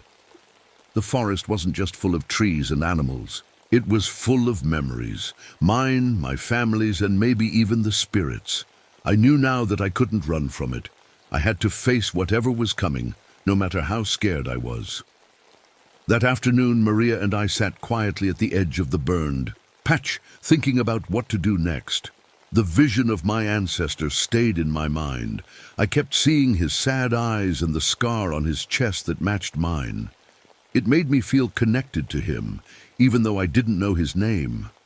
Maria said we should try to talk to the spirit again, but this time we needed to show respect. She pulled out a small loaf of bread and a shiny stone from her box. She placed them next to the feather in the ashes. "These are gifts," she explained. "We're asking for help and showing we want peace." We sat cross-legged on the ground, holding hands. Maria began to hum softly, a song her grandmother had taught her. I closed my eyes and listened. The wind moved through the trees, and the air grew warmer again, just like before. Suddenly, I felt a hand on my shoulder. I opened my eyes and saw the glowing figure from the night before, standing right in front of me. It didn't look angry this time. Its eyes were gentle, and it nodded slowly as if it understood. The figure pointed to the burned patch, then to my chest. I realized it wanted me to kneel down and touch the ground. My hands shook, but I did as it asked. The moment my fingers touched the ashes, a rush of memories filled my head. Old fires, families gathered together, and a promise made long ago to protect the forest from harm. Tears filled my eyes. I understood now. My ancestor had promised to keep the forest safe, but something had gone wrong. The spirit was waiting for someone to remember that promise and finish what had been started. The figure faded away, leaving me and Maria alone in the quiet woods. I felt scared, But I also felt stronger. I knew what I had to do. I had to keep the promise and protect the forest, no matter what it took. As the sun began to set, Maria and I packed up her box and walked back to my cabin. The sky was turning, orange and purple, and the air felt heavy like a storm was coming. I kept thinking about the promise my ancestor made. It felt big and important, and I wasn't sure how I could keep it. But I knew I had to try. That night I couldn't eat much. My mind was racing with questions. What if I failed? What if the spirit got angry again? Maria sat with me at the table, her hands wrapped around a mug of tea. She told me not to be afraid, that the spirit had chosen me for a reason. After it got dark, we heard the wind pick up outside. The trees creaked and groaned, and every now and then I thought I saw a flicker of orange light between the branches. Maria said it was time to go back to the burned spot just one more time. She said we needed to do a small ceremony to show the spirit we understood the promise and were ready to protect the forest. We walked through the darkness with only our flashlights and the sound of our footsteps. When we reached the burned patch, Maria handed me the black feather. "This is yours now," she said. "It's a sign you're the new firekeeper." I knelt down and placed the feather in the ashes. Maria sprinkled some of her dried herbs over it and whispered a prayer. I closed my eyes and promised out loud to watch over the forest, to keep it safe from fire and harm, just like my ancestor had tried to do. The wind suddenly stopped. The air felt warm and calm. For a moment, I thought I saw the glowing figure standing at the edge of the trees, watching us with a gentle smile. Then it faded away, and the forest was quiet again. Maria squeezed my shoulder. "You did it, Bobby," she said. "The spirit knows you're ready." I felt a deep sense of peace, but also a new kind of responsibility. The forest was counting on me now, and I wouldn't let it down. The next morning, I woke up before sunrise. For the first time in a long while, I didn't feel scared or tired. I felt strong, like I belonged here. I looked out the window and saw the forest covered in soft golden light. It was quiet, but not in a lonely way. It felt peaceful, like the trees were resting. I made some breakfast and packed a small bag with water, my notebook, and the black feather. I wanted to walk the trails and see if anything had changed. Maria had gone back to her own cabin, but she promised to check in on me later. As I walked through the woods, I noticed little things I hadn't seen before. There were fresh deer tracks by the stream and a family of birds building a nest in a low branch. The burned patch from before looked different too. New green shoots were poking up through the ashes, like the forest was healing itself. I stopped for a while and sat on a big rock, listening to the sounds around me. The wind in the trees, the chirping of birds, even the distant sound of water flowing. I thought about my ancestor and the promise he made. I thought about the spirit and how it had watched over this place for so long. Suddenly, I heard a crackling sound like firewood snapping. My heart jumped, but I didn't run. I stood up and looked around. In the distance, I saw a small, safe campfire burning near the edge of the woods. A group of hikers were sitting around it, laughing and sharing stories. I walked over to them and made sure their fire was safe and under control. As I talked with them, I realized this was part of my job now, not just watching for danger, but helping people understand how to respect the forest. I showed them how to put out their fire the right way and told them a little about the history of these woods.